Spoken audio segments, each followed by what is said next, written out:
we sure want to all to do that. The doctors don't even know it gives some kind of a name, but I think they just made up one to give it. They didn't know what it was. But Christ knows what it is. Amen. I can tell you what it is. It's the devil. Je vais vous dire ce que c'est le diable. The devil.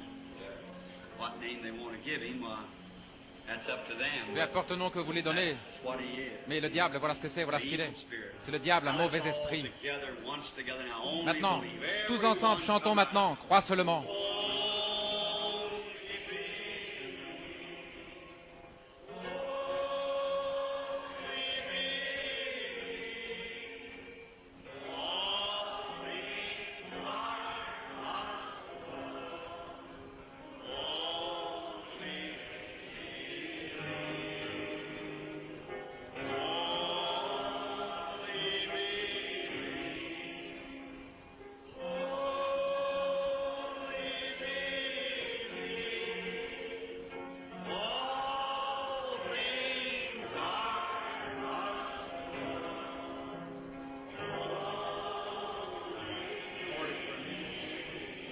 Let's pray for the girl now as we bow our heads.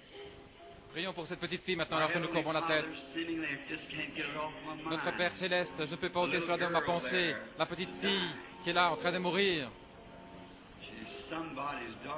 elle est la chérie de quelqu'un, ta création. Et Satan est en train de lui voler sa vie. Je prie que dans le nom de Christ, que tu retires la main de la mort. Toi, Seigneur, qui a pu faire se partager la mer Rouge en deux, qui leur a accordé un voyage sûr dans le pays promis. Seigneur, nous te prions aujourd'hui que tu fasses se déplacer tout obstacle et que l'enfant puisse vivre. Il nous a été demandé de dire et de croire pour la guérison de l'enfant dans le nom de Jésus.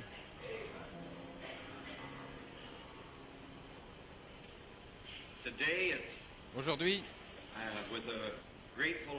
c'est avec un cœur reconnaissant que je viens vers vous à nouveau au nom du Seigneur Jésus. Je suis venu de Jeffersonville, tôt, de Louisiane.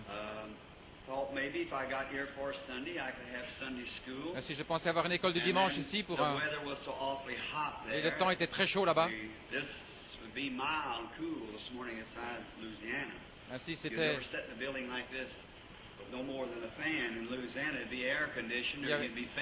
Voyez-vous, il faudrait de l'air conditionné avec un temps pareil. Ainsi je suis venu ici pour avoir un jour ou deux de repos avant d'aller à Saskatchewan la semaine prochaine.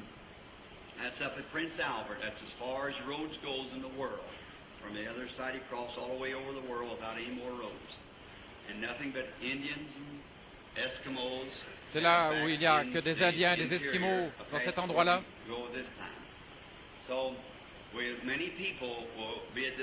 Ainsi, beaucoup de personnes du Canada seront à ces réunions. Certains viendront de la côte ouest. Et je désire certainement votre prière afin que Dieu puisse nous rencontrer et qu'il nous donne des réunions formidables pour sa gloire. Ça fait 4-5 ans que je n'ai plus été au Canada et j'ai des amis là-bas, des gens très bien. Ainsi, ils sont très loyaux d'aller à l'église. Peu importe le froid, ils se couvrent d'une couverture et puis ils vont en traîneau et ils traversent la neige et tout, des jeunes et des vieux. Une famille va chercher l'autre et puis ils y vont. C'est le sacrifice qu'ils font. C'est ce qui fait qu'ils retirent autant de la réunion.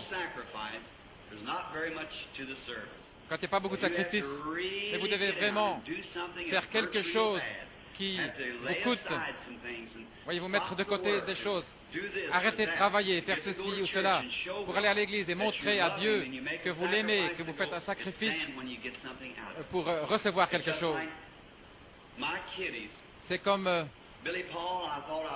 Billy Paul. Quand j'étais un enfant, peut-être que maman nous donnait un sac de bonbons, on avait chacun 2 ou 3. Et je voyais d'autres enfants avec des bons vêtements et qui portaient des... Et moi, je portais une veste usée. Et je disais, si jamais j'ai des enfants moi-même, je ferai tout ce que je peux. Eh bien, je voulais avoir quelque chose pour mes enfants. Et Billy était juste un petit garçon. J'essayais de faire tout ce que je pouvais pour sacrifier mes propres vêtements pour lui donner quelque chose. Vous savez, j'ai découvert que je lui ai donné quelque chose.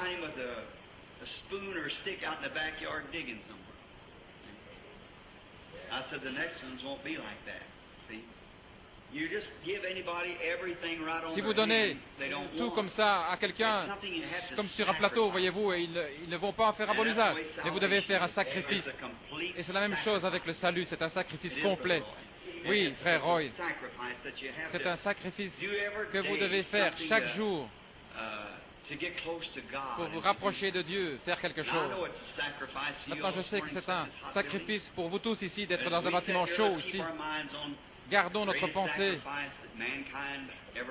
sur le plus grand sacrifice qui a jamais été donné à l'humanité. C'était Jésus-Christ, quand il a reçu la mission de venir sur la terre pour mourir à notre place. Et son âme est allée en enfer là, pour 3 jours et 3 nuits. Le 3e jour, il est ressuscité. Et maintenant, il est à la main droite de Dieu dans le ciel, faisant des intercessions sur notre confession. Now up there where we're going, there'll be many people, real poor, will have to sell one of their cows, 2 or 3 of their sheep, or something get to come to the meeting.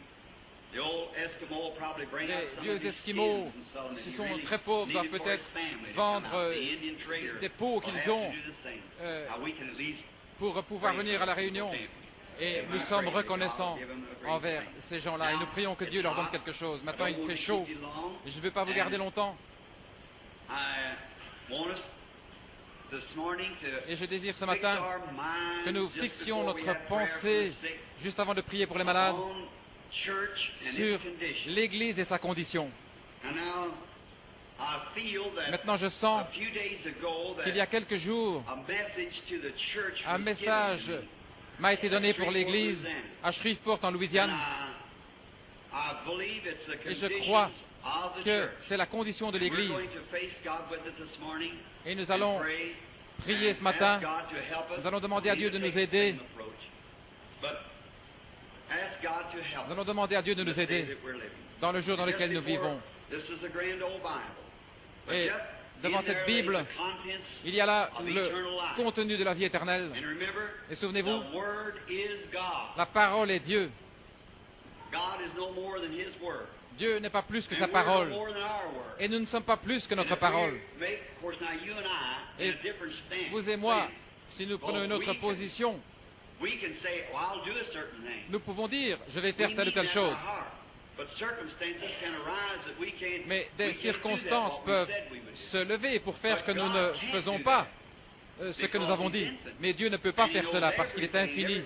Et il connaît tout ce qui... Ainsi, lui ne peut pas faire de déclaration à moins de savoir qu'il peut le soutenir. Et Abraham, quand il avait 100 ans, il appelait ces choses qui n'étaient pas comme si elles existaient. Et maintenant, je vais vous dire ceci comme un encouragement pour ceux pour qui on va prier, les malades.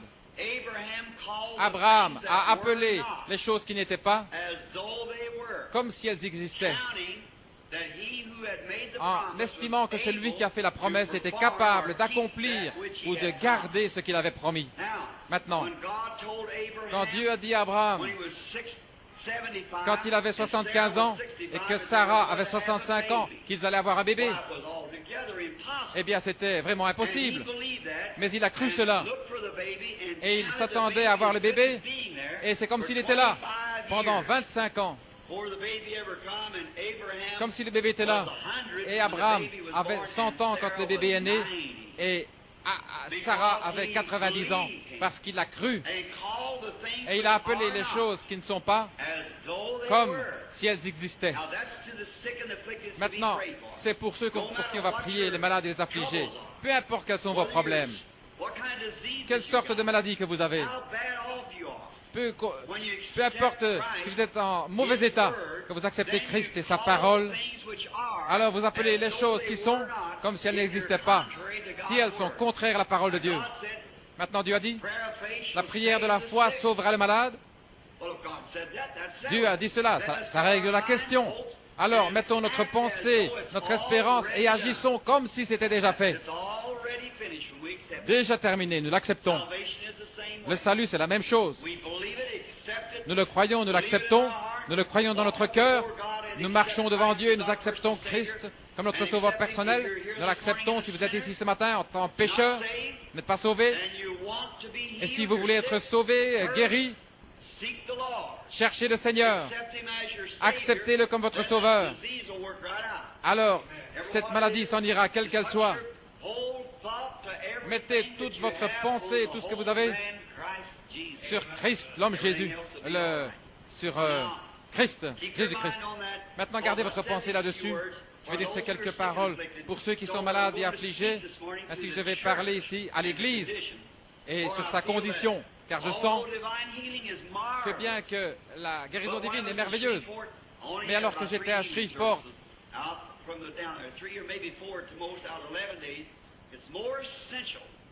il est plus essentiel de prêcher pour l'âme des gens que passer du temps sur la guérison divine. Bien que les gens soient malades et qu'ils soient dans le besoin, Dieu peut les guérir et il le fait.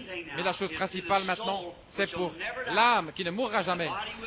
Le corps mourra, mais l'âme ne mourra jamais. Ainsi, nous voulons garder cela en ordre avec Dieu. Et après avoir dit cela, je veux que tout soit fait, parce que je veux arriver au fleuve ce jour-là, sans avoir de problème. Je veux avoir mon ticket en main. Et je veux dire, tout ce que Paul, je le connais dans la puissance de sa résurrection, que lorsqu'il m'appellera des morts, je sortirai. Je veux le connaître dans la puissance de sa résurrection. Et maintenant, courbons notre tête et nos cœurs devant lui maintenant, l'auteur. Dieu notre Père, nous venons vers toi maintenant pour te demander d'ouvrir ta parole pour nous. Nous pouvons tourner les pages, mais seul le Saint-Esprit peut ouvrir la parole. Ainsi, ouvre-la ce matin pour nous, Père, et donne-nous abondamment ta grâce. Nous attendons à toi et le Saint-Esprit qu'il entre dans la parole et qu'il puisse la donner au travers des lèvres humaines, dans des cœurs humains. Et puisses-tu le placer dans chaque cœur, quel que soit le besoin. Et lorsque la réunion sera terminée, nous serons prêts à retourner à la maison. Alors nous courberons humblement la tête et nous te rendrons grâce pour tout ce que nous aurons appris de toi et de tout ce que tu auras fait pour nous. Dans le nom de Christ, nous le demandons. Amen.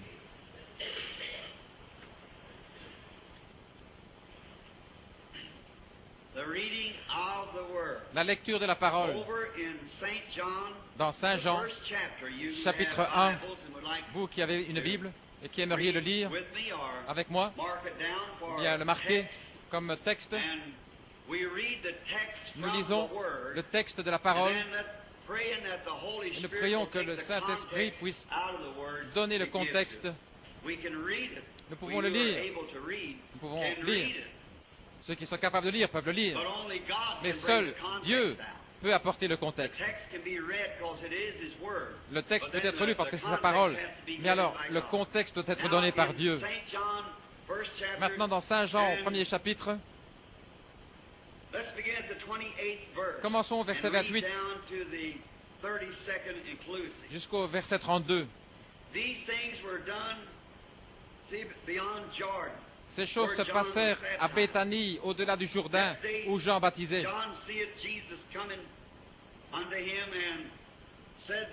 Le lendemain, il vit Jésus venir à lui, et il dit, « Voici l'agneau de Dieu, qui ôte le péché du monde.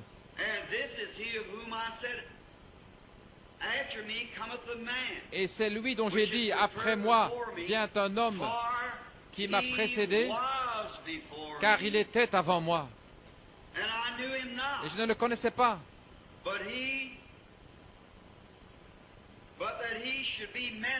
Mais c'est afin qu'il fût manifesté à Israël que je suis venu baptiser d'eau. Jean rendit ce témoignage. J'ai vu l'Esprit descendre du ciel comme une colombe et s'arrêter sur lui. Je désire lire cela à nouveau, ce dernier verset, le verset 32. Et Jean rendit ce témoignage, disant, j'ai vu l'Esprit descendre du ciel comme une colombe et s'arrêter sur lui. Que le Seigneur ajoute la bénédiction à sa parole. Je désire que vous essayiez de saisir chaque parole si vous le pouvez. Pouvez-vous m'entendre très bien là au fond? Si vous ne pouvez pas m'entendre, levez la main. Maintenant, je désire vous parler ce matin sur une parabole, sur une façon où n'importe qui ici pourrait comprendre. Maintenant, nous venons à l'Église pour nous améliorer. Nous venons pour faire de nous de meilleures personnes, de meilleurs chrétiens, de meilleurs citoyens, de meilleurs pères, de meilleures mères, de meilleurs voisins. Nous venons parce que Dieu nous l'a dit, que si nous demandons quelque chose en son nom, quand nous nous assemblons, et que là où deux ou trois, que cela nous serait accordé. Ainsi qu'a-t-il de plus grand, de meilleur, que de savoir, pour, en tant qu'Église, de nous améliorer, d'avoir la compréhension. Combien veulent dire, c'est pour cela que je suis ici, pour avoir une meilleure compréhension. Et ne pouvons pas avoir une meilleure compréhension à moins que nous ayons la compréhension de Dieu et qui doit sortir de la parole de Dieu. La parole, c'est ce que Dieu nous a donné pour nourrir nos âmes affamées. Et le Saint-Esprit a été envoyé pour prendre la parole de Dieu et pour nous nourrir par la parole. Vous le voyez? Le Saint-Esprit est envoyé de Dieu pour prendre la parole de Dieu et pour nous la donner comme nous en avons besoin. Maintenant, je suis si content que Dieu nous a donné cela pour nourrir nos âmes. Nous sommes les brebis de son pâturage. Nous allons parler là-dessus. Les brebis. Et alors, nous sommes l'être triple de Dieu. Et lorsqu'il peut avoir le contrôle total de nous, il peut nous conduire et nous guider. Or, il a plu à Dieu, lorsqu'il a envoyé Jésus sur la terre, il lui a plu de le représenter sous la forme d'un animal. Et cet animal était l'agneau. Et tout au commencement dans le jardin d'Éden, comme préfiguration de la venue de Jésus, Dieu sacrifia un agneau comme offrande de remplacement. Cela laissait pressentir la venue de Christ. Maintenant, je me suis souvent demandé pourquoi Dieu allait typifier Christ par un animal, comme une bête. Mais nous découvrons que l'agneau, la raison pour laquelle il a choisi l'agneau, c'est que l'agneau est la créature la plus humble et la plus douce sur la terre. Il n'y a rien de plus humble et de plus doux qu'un petit agneau. Il est si innocent.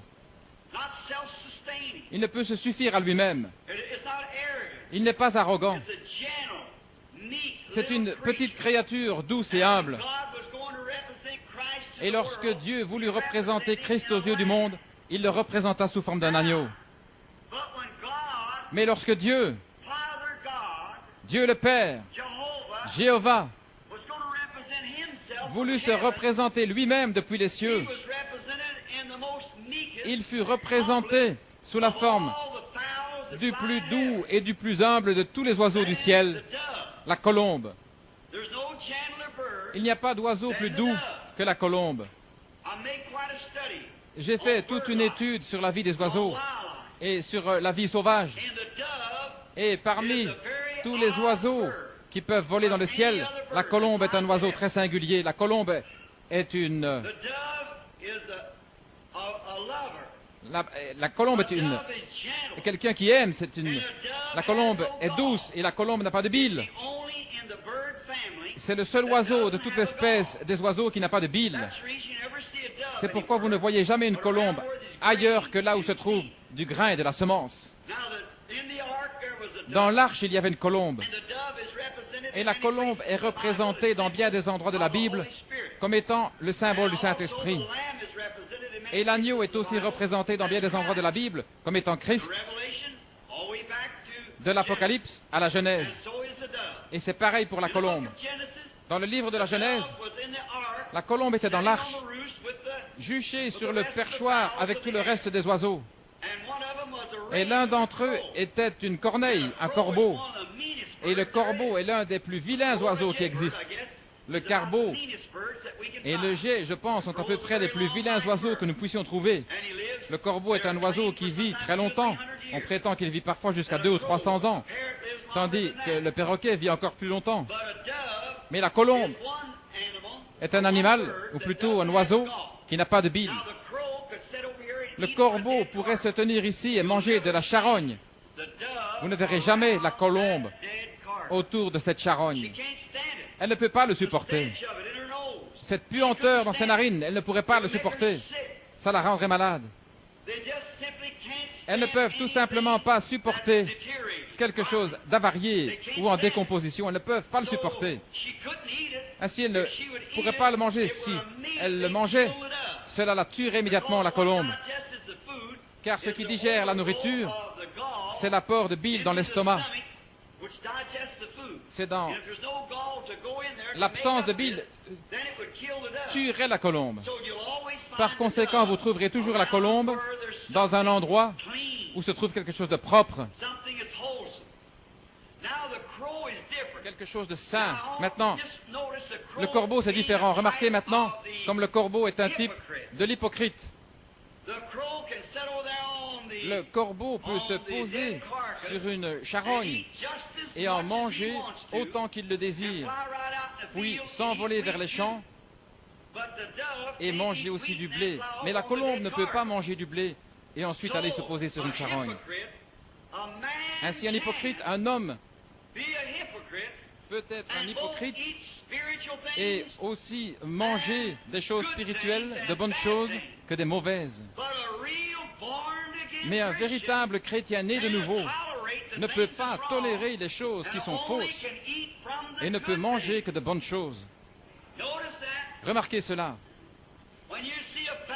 Lorsque vous voyez un individu qui peut aller danser, sortir et boire, et vivre dans le péché, puis revenir à l'église, et peut-être crier tout autant que les saints, qu'en est-il? C'est un charognard. Il peut manger aussi bien des choses pourries que de bonnes choses. Mais le véritable chrétien ne peut plus tolérer ces choses parce qu'il est passé de la mort à la vie.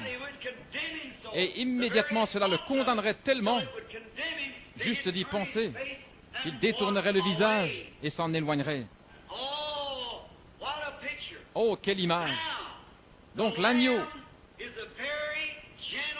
est un petit animal très doux. Il ne peut pas s'aider lui-même. Il ne peut pas compter sur lui-même. Il ne peut pas s'aider lui-même. Il y a quelque temps, quand je faisais encore des patrouilles, en traversant un pâturage, j'ai trouvé un petit agneau que pour une raison quelconque, ils avaient laissé en plan et il était pris dans un amas de fils de fer barbelé. Et le pauvre petit animal était là, saignant et bêlant. Je me suis approché à peu près d'un demi-mile. Il y avait tout un troupeau de moutons. S'il était resté là et que nous ne l'ayons pas retiré de là, les corbeaux seraient venus et lui auraient piqué les yeux. Mais j'ai libéré le petit animal et je l'ai pris dans mes bras. Il n'a jamais refusé. Il est resté très tranquille. Je l'ai pris dans mes bras. C'est peut-être la première fois qu'un être humain le touchait. Mais il était très gentil. Il était d'accord d'être conduit. Il était d'accord qu'on l'aide. J'espère que vous le voyez. Il était d'accord de ne pas essayer de résister ou de donner des coups de pied, des coups de patte ou de mordre. Les agneaux ne donnent pas des coups de patte. Ils ne mordent pas. Ils s'humilient simplement. Et ce petit animal, je l'ai pris, puis je l'ai remis avec le reste des brebis. Et quelques minutes plus tard, sa maman l'a retrouvé, comme il était heureux. Oh, combien cela typifie l'agneau de Dieu. Vous connaissez l'endroit où on tue les moutons. Vous savez, ce qui les mène jusqu'au billot, c'est le bouc. Le bouc conduira les moutons jusqu'au bout du couloir, à l'abattoir. Et juste comme il arrive là, alors il sautera de côté. Mais oh, on dit que lorsqu'on veut tuer le bouc, celui-ci se débat violemment, voyez-vous. C'est ainsi que le diable agit. Il essaye de conduire les enfants de Dieu dans le plus vil. Mais quand vient pour lui le temps de mourir, il se débat alors violemment. Et c'est ainsi que fait le diable. Et c'est ainsi parfois qu'une fille chic ou qu'un jeune garçon avec un paquet de cigarettes ou une bouteille de whisky détournera une jeune fille qui est un agneau, la bien-aimée de quelqu'un, et l'amènera dans le mal. Oh, ça va, il n'y a rien de toutes ces histoires de sainte-nitouche concernant l'Église. Mais laissez une fois la mort frapper ces garçons-là. Vous l'entendrez crier, vociférer dans toute la région. Et c'est ainsi qu'agit le diable. Mais l'agneau est si doux qu'il peut être conduit. Et c'est la raison pour laquelle Dieu a représenté Christ comme l'agneau. Et qu'il s'est représenté lui-même comme la colombe. Et le jour où Jean baptisa Jésus dans le Jourdain, il se produisit là l'un des plus grands événements qui se soit jamais produit. Remarquez comme c'est beau. L'agneau, le plus doux de toutes les créatures de la terre, et la colombe, le plus doux de tous les oiseaux du ciel. Et c'est là le seul moyen par lequel ils aient jamais pu être unis. C'est la seule manière permettant à la colombe de venir sur l'agneau. Lorsque la colombe descendit, Jean vit Jésus et dit, « Voici l'agneau de Dieu qui ôte les péchés du monde. » Et Jean dit, « Et je rends témoignage, voyant l'Esprit de Dieu comme une colombe descendre et demeurer sur lui. » Alléluia, vous y êtes. La colombe et l'agneau unis ensemble. C'est à ce moment-là que Dieu et l'homme devinrent un. C'est à ce moment que les cieux et la terre s'étreignirent. Alléluia. C'est à ce moment-là que Dieu fut fait chair. C'est lorsque Dieu est descendu, venant sous la forme de l'Esprit. Il fut fait homme et demeura parmi nous. C'est à ce moment-là que toutes les éternités s'étreignirent. C'est à ce moment que la race humaine déchue d'Adam et Jéhovah Dieu, avec tous les anges, se rencontrèrent. Lorsque Dieu et l'homme devinrent un, en ce jour mémorable où Jean baptisa Jésus. Maintenant, si cela avait été un loup, le doux roucoulement de la colombe n'aurait jamais pu rester près du loup. Y a-t-il rien de plus joli que d'entendre tard le soir les vieilles tourterelles se poser là et roucouler un moment? Après avoir perdu ma femme et ma petite fille, je ne voulais pas qu'on sache ce que je faisais. Je montais dans ma voiture, je prenais la route et j'allais au cimetière de Walnut Ridge. Je m'asseyais là à côté d'un arbre et je regardais la tombe. Je ne pouvais simplement pas me passer d'elle. Il me semblait que je ne pouvais plus le supporter. J'avais déposé là mon petit bébé âgé de 8 mois.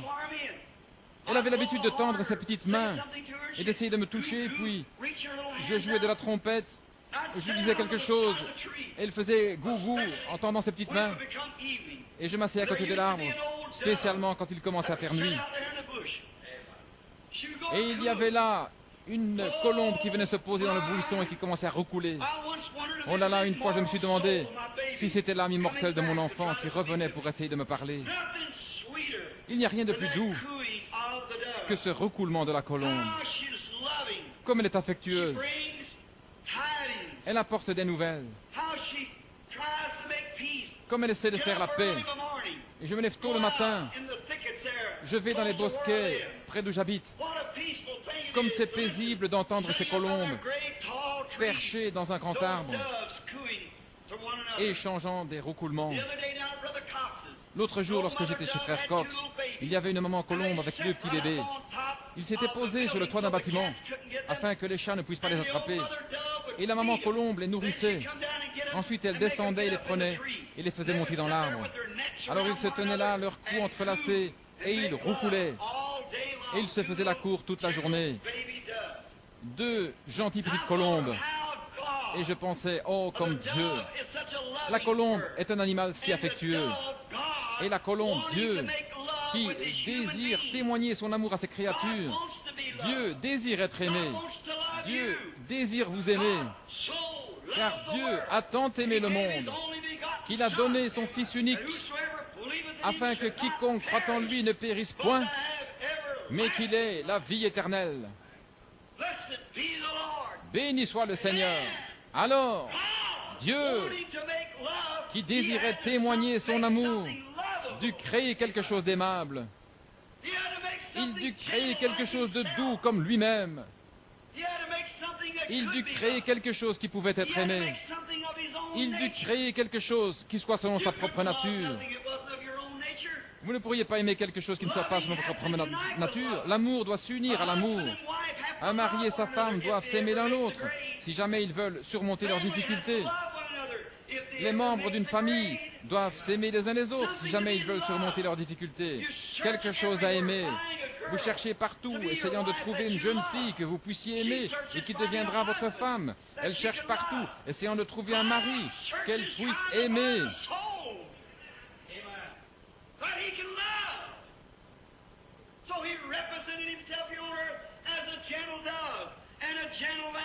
Maintenant, il les compare à une colombe et un agneau.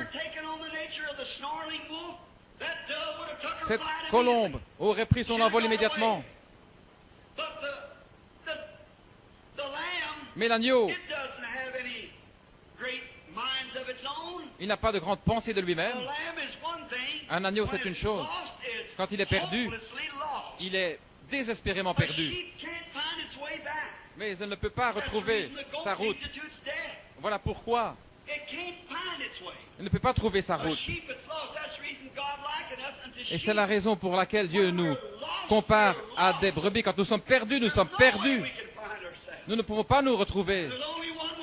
Et la seule façon de le faire, c'est de nous soumettre au berger du troupeau, et le laisser nous conduire. Maintenant, je remarque que cet agneau et cette brebis ensemble, que l'agneau et la colombe ensemble, ils faisaient un.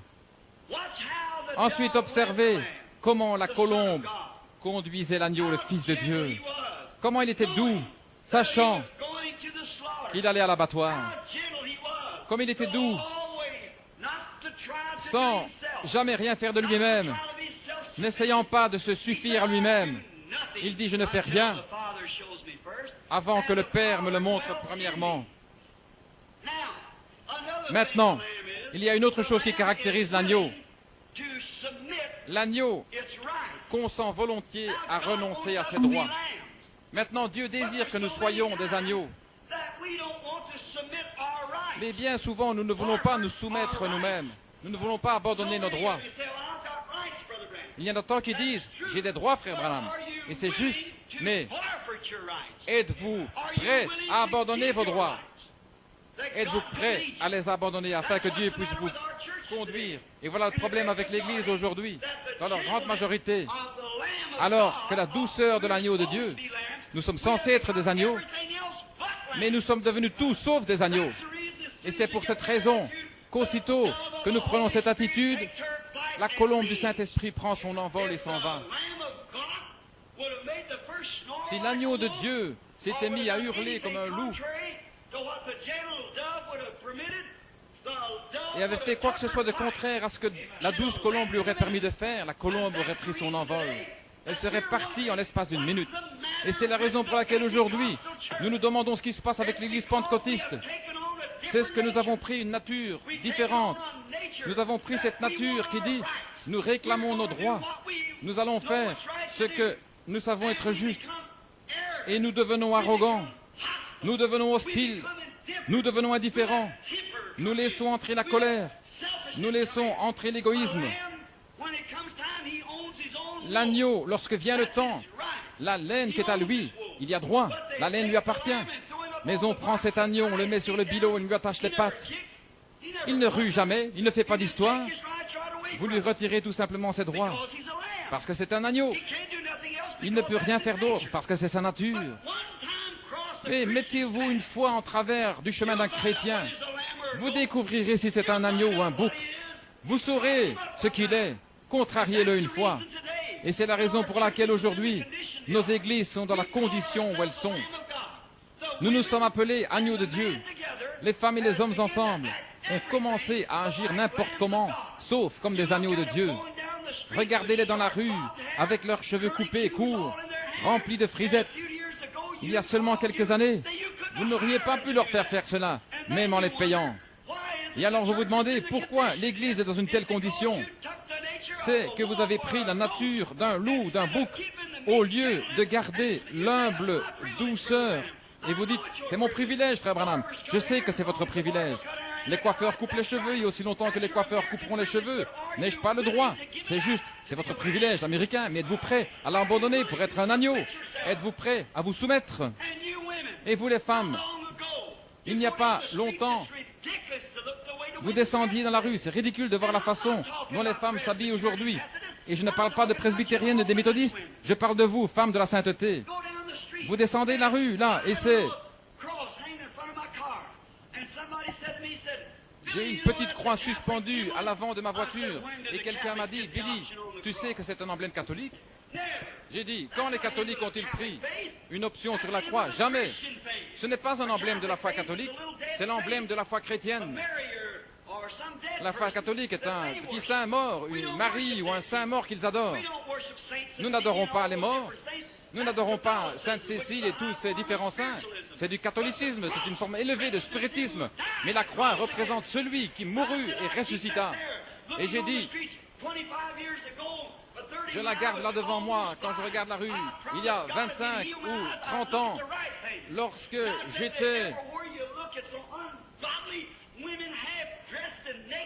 avec, quand il y a des femmes à moitié nues, alors je regarde la croix.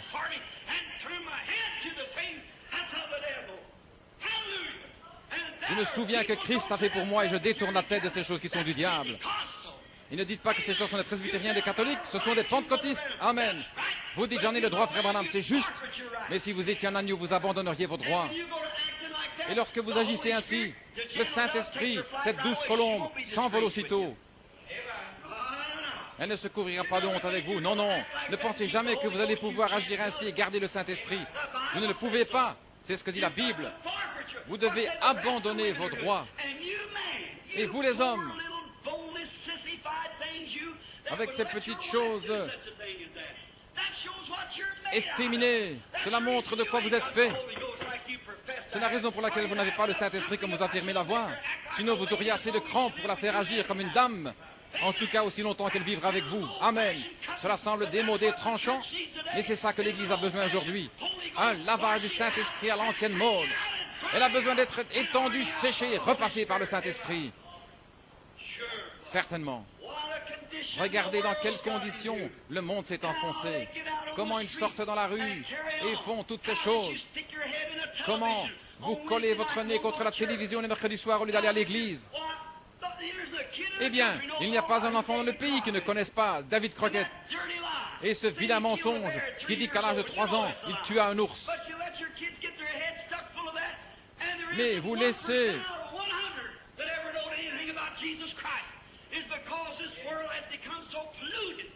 C'est parce que ce monde est devenu si pollué, cette nation est si ridicule et éloignée de Dieu, elle a rejeté le Saint-Esprit. Oh, dites-vous, je vais à l'église et je crie, il se peut que vous le fassiez. Mais tant que ce doux agneau de Dieu ne sera pas installé dans votre cœur et ne vous aura pas fait mettre votre vie en ordre et agir comme une personne différente, cela ne vous servira à rien d'imiter le christianisme. Vous devez le posséder, amen.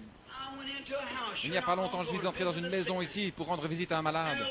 Et une dame était assise là. Et une espèce de petit Oswald entra, le chapeau de travers, et il s'écria « Maman, est-ce que le dîner est prêt ?» Elle dit « Chérie, nous n'avons pas eu le temps ce matin de préparer le dîner. » Mais ajouta-t-elle « Je suis en train de te faire un sandwich et il y a là des oranges. » Il s'avança, prit une orange et regarda, puis après en avoir pris une bouchée, il la jeta contre le mur de toutes ses forces. Et le jus coula le long du mur. Il dit « C'est tout ça que tu as dans cette maison, alors je m'en vais. » J'ai pensé, oh Dieu, il faudrait que je puisse m'occuper de lui pendant 5 minutes. Oh, je lui aurais arraché la peau, comme jamais il ne se l'est fait arracher. Mais eux, ils sont restés là, le plaignant et le dorlotant. Ce dont il a besoin, c'est une bonne correction à l'ancienne mode, qui écorche le derrière. C'est ce dont nous avons de nouveaux besoins, des foyers à l'ancienne mode, et des prédicateurs qui se tiennent derrière la chair et prêchent la vérité, l'appliquant là où il faut, amen. C'est juste. Oh là là. Par exemple, la petite Marie tape du pied, lève ce petit nez, fait l'amour avec ses petites lèvres roses par les produits Max Factor. Puis elle relève la petite tête et sort de la maison. Quelle disgrâce! Comme les enfants sont désobéissants, la Bible a dit qu'ils le seraient. Les Écritures ont dit qu'ils le seraient. Et comment ils se comporteraient, ce qu'ils feraient. Et les choses qui se passent aujourd'hui dans le monde résultent du fait qu'ils ont attristé le Saint-Esprit et qu'il s'en est allé. Il y a quelques années, je vais célébrer dans quelques jours la première effugie du Saint-Esprit en Amérique. Il y a 50 jours cette année que le Saint-Esprit est descendu pour la première fois à la rue Azusa, dans une réunion pentecôtiste. Alors que les gens s'étaient réunis, lorsque les gens s'étaient rassemblés, lorsque Christ est descendu parmi ces gens, ceux-ci étaient doux et paisibles. Ils vivaient une vie pieuse, ils vivaient une vie sacrifice, ils étaient prêts à se soumettre, ils étaient prêts à se laisser conduire par le Saint-Esprit, ils ne se souciaient pas de ce que disaient les gens, par exemple, qu'ils étaient vieux jeux, qu'ils étaient fous, quoi encore, ils étaient prêts à se laisser conduire par le Saint-Esprit. Mais aujourd'hui, oh là là, une houppette, une boîte de produits de beauté, une paire de shorts, et dehors dans la rue. Eh bien, c'est une honte. Et elles affirment avoir le Saint-Esprit. Oh, vous dites, mais j'ai parlé en langue. Oui, et le diable aussi. Oh, j'ai crié. Et le diable aussi. Le diable peut imiter tout ce que Dieu possède, sauf l'amour. Il ne peut pas imiter l'amour. Et bientôt, vous réalisez que lorsque vous commencez à faire ces choses, vous enlevez les barrières, vous commencez à faire des compromis. Et alors, commence à y avoir des petits clans dans l'église, parmi les gens. Quelqu'un dira, tu sais, le pasteur est comme ceci et comme cela. Ou encore, le diacre est comme ceci et cela. Et vous vous êtes mis à écouter ces choses. Et c'est la raison pour laquelle vous avez tant d'ennuis. Vous avez commencé à écouter le diable et son grognement, au lieu d'écouter la douce colombe, le Saint-Esprit, la colombe de Dieu, qui voulait vous conduire, vous guider, vous aimer, vous bénir. Dès que vous manifestez l'un de ces petits accès de colère, la colombe s'envole immédiatement. C'est juste. Elle ne peut pas le supporter. Sa nature est différente.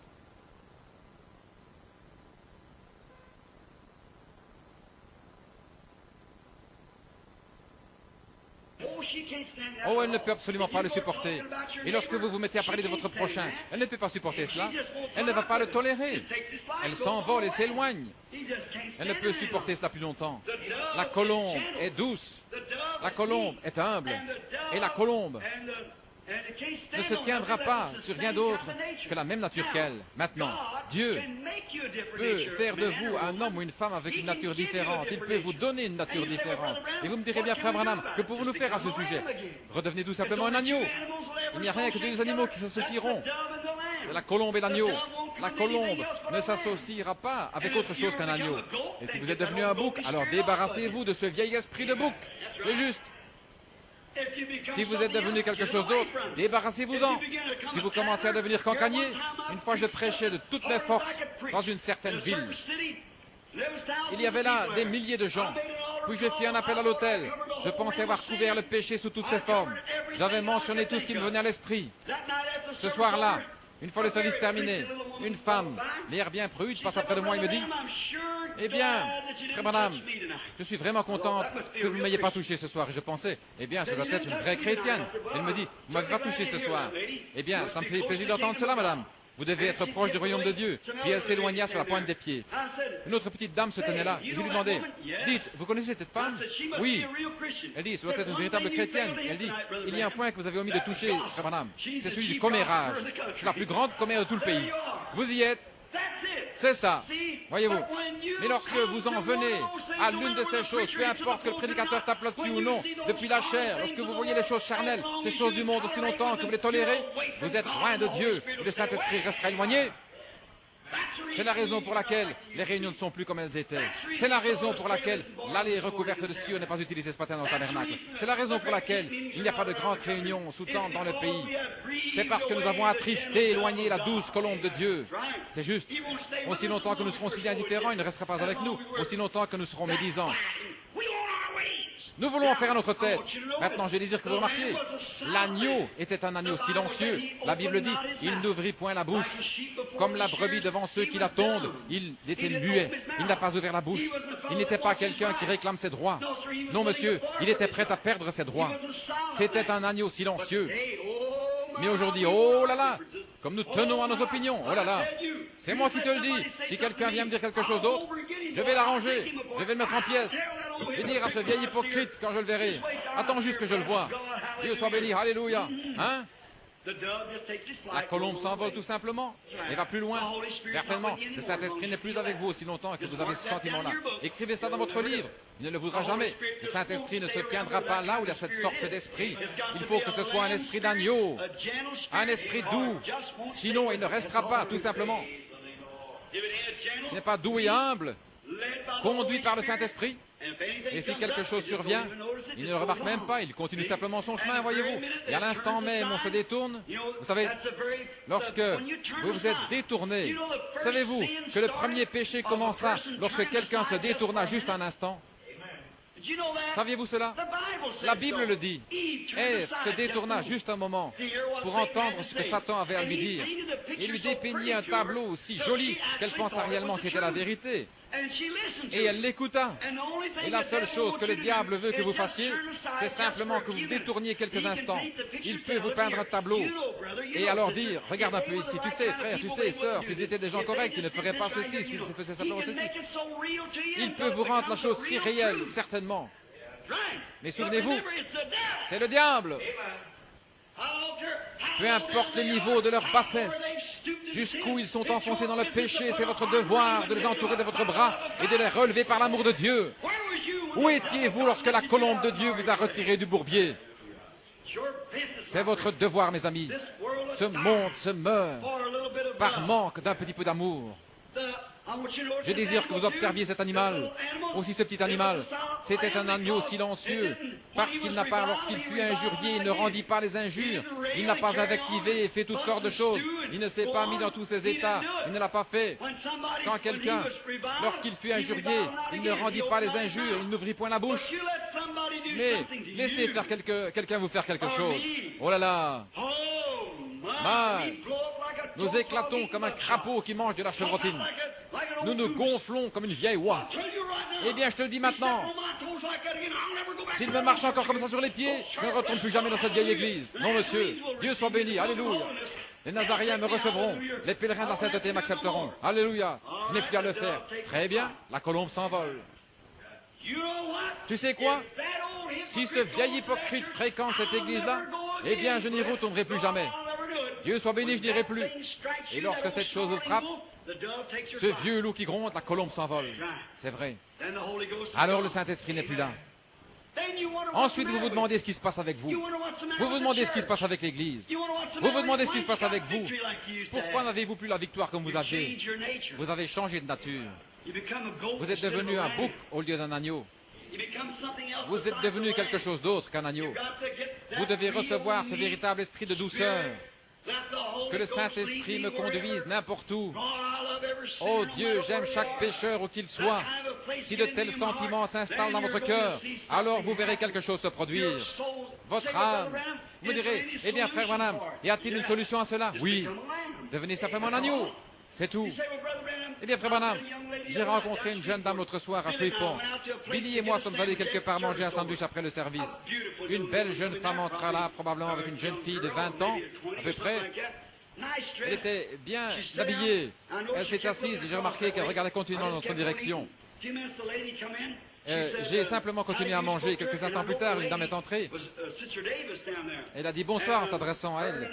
Et je sais que cette dame était sœur Davis là-bas. Elle ainsi qu'une autre dame du Life Tabernacle, je les connaissais bien. Elle est venue vers moi. Elle a dit frère Branham, c'est un beau message ce soir. J'ai dit bonsoir, merci beaucoup. Et j'ai ajouté, êtes-vous membre du Life Tabernacle? Elle a répondu oui. Vous savez, frère Branham, dit-elle, j'aurais pu chanter dans la chorale, mais ils ont une certaine restriction là-bas. Elle a ajouté, oh, j'ai fait tant d'années de chant et tout, j'ai chanté des solos et certaines choses, mais je n'ai pas pu chanter parce qu'ils ne permettent pas qu'une femme maquillée chante dans la chorale. Et j'ai dit, eh bien, gloire à Dieu pour le Life Tabernacle. Elle a dit, mais je vous assure, frère Branham, je suis une chrétienne. J'ai dit, alors sœur, rentrez chez vous et lavez-vous le visage. J'ai ajouté, voulez-vous me dire, voilà, que vous laisseriez une chose insignifiante comme porter un peu de cette affaire sur votre visage? Maintenant, je peux vous prouver que cela vient du diable. Je peux vous prouver qu'il n'y a rien. À l'origine, c'était païen. Et tant que vous en portez, c'est une marque de paganisme. Je viens de rentrer d'Afrique. Je suis allé dans la jungle des Otonto et j'ai découvert exactement d'où proviennent des boucles d'oreilles. Et toutes ces choses, cette quantité de bijoux que vous mettez autour du cou et à vos oreilles. Et j'ai découvert d'où cela provient. Cela vient des païens. Et la Bible ne veut pas qu'un chrétien soit un païen. Et vous ne voulez pas. Je ne dis pas que vous êtes païen parce que vous le faites, mais vous en donnez l'apparence. C'est parce que votre pasteur ne vous a pas dit la vérité. La Bible le dit. Il dit, frère Branham, frère Branham, je trouve que si je porte les cheveux courts, ça me donne de la fraîcheur.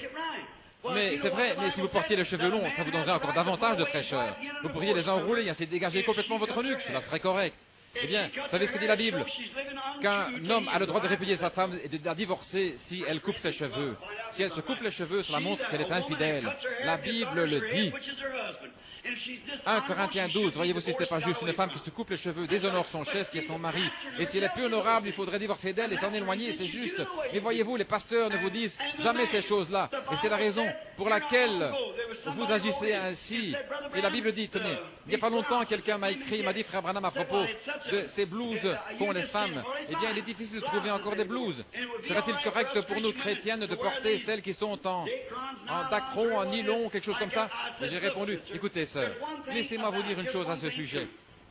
Une chose est certaine, vous pouvez faire ceci. Si vous ne pouvez pas en acheter une, on vend encore des machines à coudre. Vous pouvez donc en convoquer une. J'ai dit, peut-être, pour le faire paraître juste. Vous savez, je crois que ça ne fait qu'exprimer ce qu'il y a dans votre cœur. Votre façon de faire ou la façon dont vous agissez montre ce que vous êtes.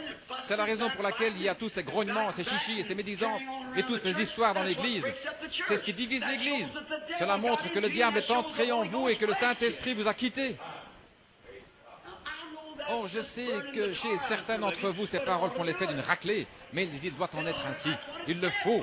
C'est la raison pour laquelle je dis ceci, non pour paraître intelligent ou pour faire le malin, mais pour vous dire où est le problème, car un jour j'aurai à comparaître et répondre de vous. Ainsi donc, votre comportement, la façon dont vous agissez montre ce que vous êtes.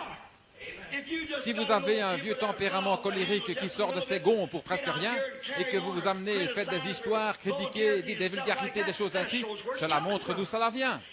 Alors il n'y a qu'une chose à faire, retirez cette chose de là. Et la colombe reviendra dans votre cœur. Lorsque la colombe sort de l'arche, on l'a mis dehors, mais elle est revenue et elle a frappé à la porte de l'arche jusqu'à ce que le Noé la laisse entrer. Le Saint-Esprit est ici, le Saint-Esprit désire entrer. C'est la raison pour laquelle aujourd'hui le Saint-Esprit, il ne vous a pas quitté pour toujours, il est simplement perché là dehors sur la branche d'un arbre quelque part, prêt à revenir et à entrer en vous et à vous donner l'amour, la paix et la joie que vous aviez. Certainement, il est prêt à le faire, il désire le faire. Il est impatient de le faire. Mais vous ne voulez pas le laisser faire. Maintenant, je ne m'adresse pas à vous qui êtes de l'extérieur. Je sais que votre pasteur, je parle au Branham Tabernacle. Je ne parle pas à vous qui venez d'autres églises. Je parle au Branham Tabernacle. C'est ce qui se passe ici. C'est ce qui fait que la colombe s'envole. Que quelqu'un applique quelque chose dans l'église et tout de suite quelqu'un dira « Oh, vraiment ?» Voulez-vous pas dire qu'à ce moment le Saint-Esprit s'envole? Il ne peut tout simplement pas supporter cette sorte d'esprit. Dès que la nature de l'agneau vous quitte, alors le Saint-Esprit s'en va. Certainement. Et c'est ce qui se passe aujourd'hui. C'est la raison pour laquelle les gens sont dans l'état où ils sont. C'est parce qu'ils laissent le faux esprit entrer dans leur cœur, dans leur vie. Or, c'est la raison pour laquelle nous avons, la Bible dit que c'est la raison pour laquelle il y a tant de maladies d'affligés parmi nous. C'est à cause de pareilles choses. Nous devons être doux, nous devons être paisibles, nous devons être un agneau afin que la colombe puisse demeurer avec nous. Maintenant, souvenez-vous, la colombe viendra. Vous dites, oh frère Branham, ne me dites pas que je n'ai jamais reçu le Saint-Esprit. Alléluia. Un soir là-bas, oh, lorsqu'il entra, j'aurais pu marcher. Certainement, c'était lui. Oh, je me sentais si bien. Il me semblait que j'aurais pu prendre chaque petit oiseau qui était dans l'arbre, le serrer contre moi et lui témoigner de l'affection. J'aurais pu mettre mes bras autour de la personne qui m'a fait le plus de mal et l'embrasser. Oh, frère Branham, si vous saviez comment je me sentais alors, certainement c'était le Saint-Esprit. Mais voyez-vous, la raison pour laquelle il n'a pas pu demeurer, c'est que vous étiez un agneau alors. Mais lorsque vous êtes devenu un loup, il a dû s'envoler. Il n'y a rien qui n'aille pas avec la colombe, c'est avec vous. Et vous avez laissé cet esprit venir sur vous. Est-ce que je fais cela, frère Branham? Oui, lorsque vous êtes mis à écouter ce commérage, que vous avez écouté ce mensonge, lorsque vous avez dit, eh bien, j'en ai le droit. Vous n'avez aucun droit. Un prix a été payé pour votre rachat. C'était le prix du précieux sang du Fils de Dieu. Vous n'avez aucun droit légal. Alléluia! Le seul droit que vous ayez, c'est de venir à la fontaine remplie de sang, tirée des veines d'Emmanuel. Et les pécheurs qui sont plongés dans le flot perdent toute tâche de culpabilité. Oui, monsieur, le seul droit que vous ayez, c'est d'abandonner votre volonté propre à Dieu. Et à partir de ce moment-là, Dieu dirige. C'est ce qui fait que les réunions, c'est ce qui fait qu'il y a tant de choses étranges. Le Saint-Esprit ira à un endroit où il dira, ceci n'est pas juste, arrête la réunion, va plus loin. Je l'arrête, frère, et comment? Je vais plus loin, c'est juste, parce que vous devez être conduit par l'Esprit de Dieu. Et la seule façon d'être conduit par l'Esprit de Dieu, c'est de rester doux. Non pas de connaître beaucoup de choses. Oh, vous pensez, moi je connais beaucoup de choses, et vous emballez votre cerveau, si bien qu'elle ne peut même plus fonctionner normalement. Vous connaissez tous les livres et toutes les réponses et tout le grec et tout l'hébreu, ce qui fait que la colombe n'a pas de place pour se percher. Exactement. Vous connaissez tout, et ce qui fait que la colombe ne peut pas diriger, parce que vous en savez trop. L'agneau n'a pas la prétention de connaître quoi que ce soit. Il doit avoir quelqu'un d'autre pour le diriger. Gloire! C'est ça. Il ne sait rien. Amen. La seule chose que je connaisse, c'est Jésus-Christ est mort pour me sauver. En Californie, il y avait une fois quelqu'un qui marchait avec un écrit tout devant lui disant « Je suis un fou pour Christ ». Et sur son dos c'était écrit « De qui êtes-vous le fou ?» C'est juste. Devenez un fou aux yeux du monde, afin que vous puissiez être conduits par le Saint-Esprit. Parce que les fils et les filles de Dieu sont conduits par le Saint-Esprit. Romains 8.1 dit « Il n'y a maintenant aucune condamnation pour ceux qui sont en Jésus-Christ et qui ne marchent pas selon la chair, mais selon l'Esprit, qui ne suivent pas le loup, mais la colombe. » Amen. Doc avait coutume de chanter un chant « Remplis-moi chaque jour d'amour, guidé par la colombe céleste, que j'aille mon chemin souriant et chantant, remplis-moi chaque jour d'amour. » Quel jour paisible ce sera pour le Branham Tabernacle, ou n'importe quelle autre église, ou n'importe quel individu, lorsqu'ils abandonneront leurs droits pour devenir un agneau. Que faire, frère Branham? Revenez à l'agneau. Revenez au fait d'être doux, à ne rien connaître. Soumettez-vous à Christ. N'essayez pas de connaître quoi que ce soit. Marchez doucement, humblement, et la colombe vous conduira. Mais lorsque vous écoutez ce commérage, quand vous pensez que vous avez le droit de le faire, alors il s'envole, il s'en va. Alors vous ne l'avez plus. Mais elle n'est pas très loin de vous ce matin. Elle est là, tout près de vous, sur une branche, attendant que votre nature change. Amen. Ce qu'il vous faut aujourd'hui, c'est de soumettre tous vos droits et de laisser Dieu vous étendre et vous tondre. Pouvez-vous imaginer un petit agneau avec toute sa toison sur lui? Ça représente ses droits. Et frère Branham, il souffre de la chaleur. On l'étend alors sur le banc des tondeurs. Ils savent ce qu'il y a de meilleur pour lui. Ils lui retirent tous ses droits et le tondent complètement. Il a bien moins chaud maintenant. Il se sent plus léger pour courir. Oh là, il est heureux, il gambade, il s'amuse bien. Oui, monsieur, si vous abandonnez vos droits, c'est ce que vous recevez ensuite. Mais vous devez abandonner vos droits et laisser la parole de Dieu vous dépouiller de tout ce qu'il y a de mondain en vous, vous débarrasser de toutes les habitudes du monde. Vous devenez alors une nouvelle créature en Christ. Il y a quelque temps en Afrique, je parlais à un vieux saint. Il disait, frère Branham, je sais que vous croyez au surnaturel. Je dis certainement, mon frère. Il dit, il y a des années, je croyais être quelqu'un, je pensais être vraiment un chrétien. Pour arriver à notre église, je devais gravir une colline après avoir garé ma petite voiture. Je devais gravir une colline pendant environ 300-400 mètres et contourner des buissons pour y arriver. Nous avions une réunion de prière là-bas. Il ajoutait, je pensais être vraiment un chrétien. Je connaissais toute la Bible. J'ai étudié tout l'hébreu. J'ai étudié toutes les prononciations exactes des mots. Si quelqu'un m'abordait pour parler de la Bible, je lui répondais du tac au tac.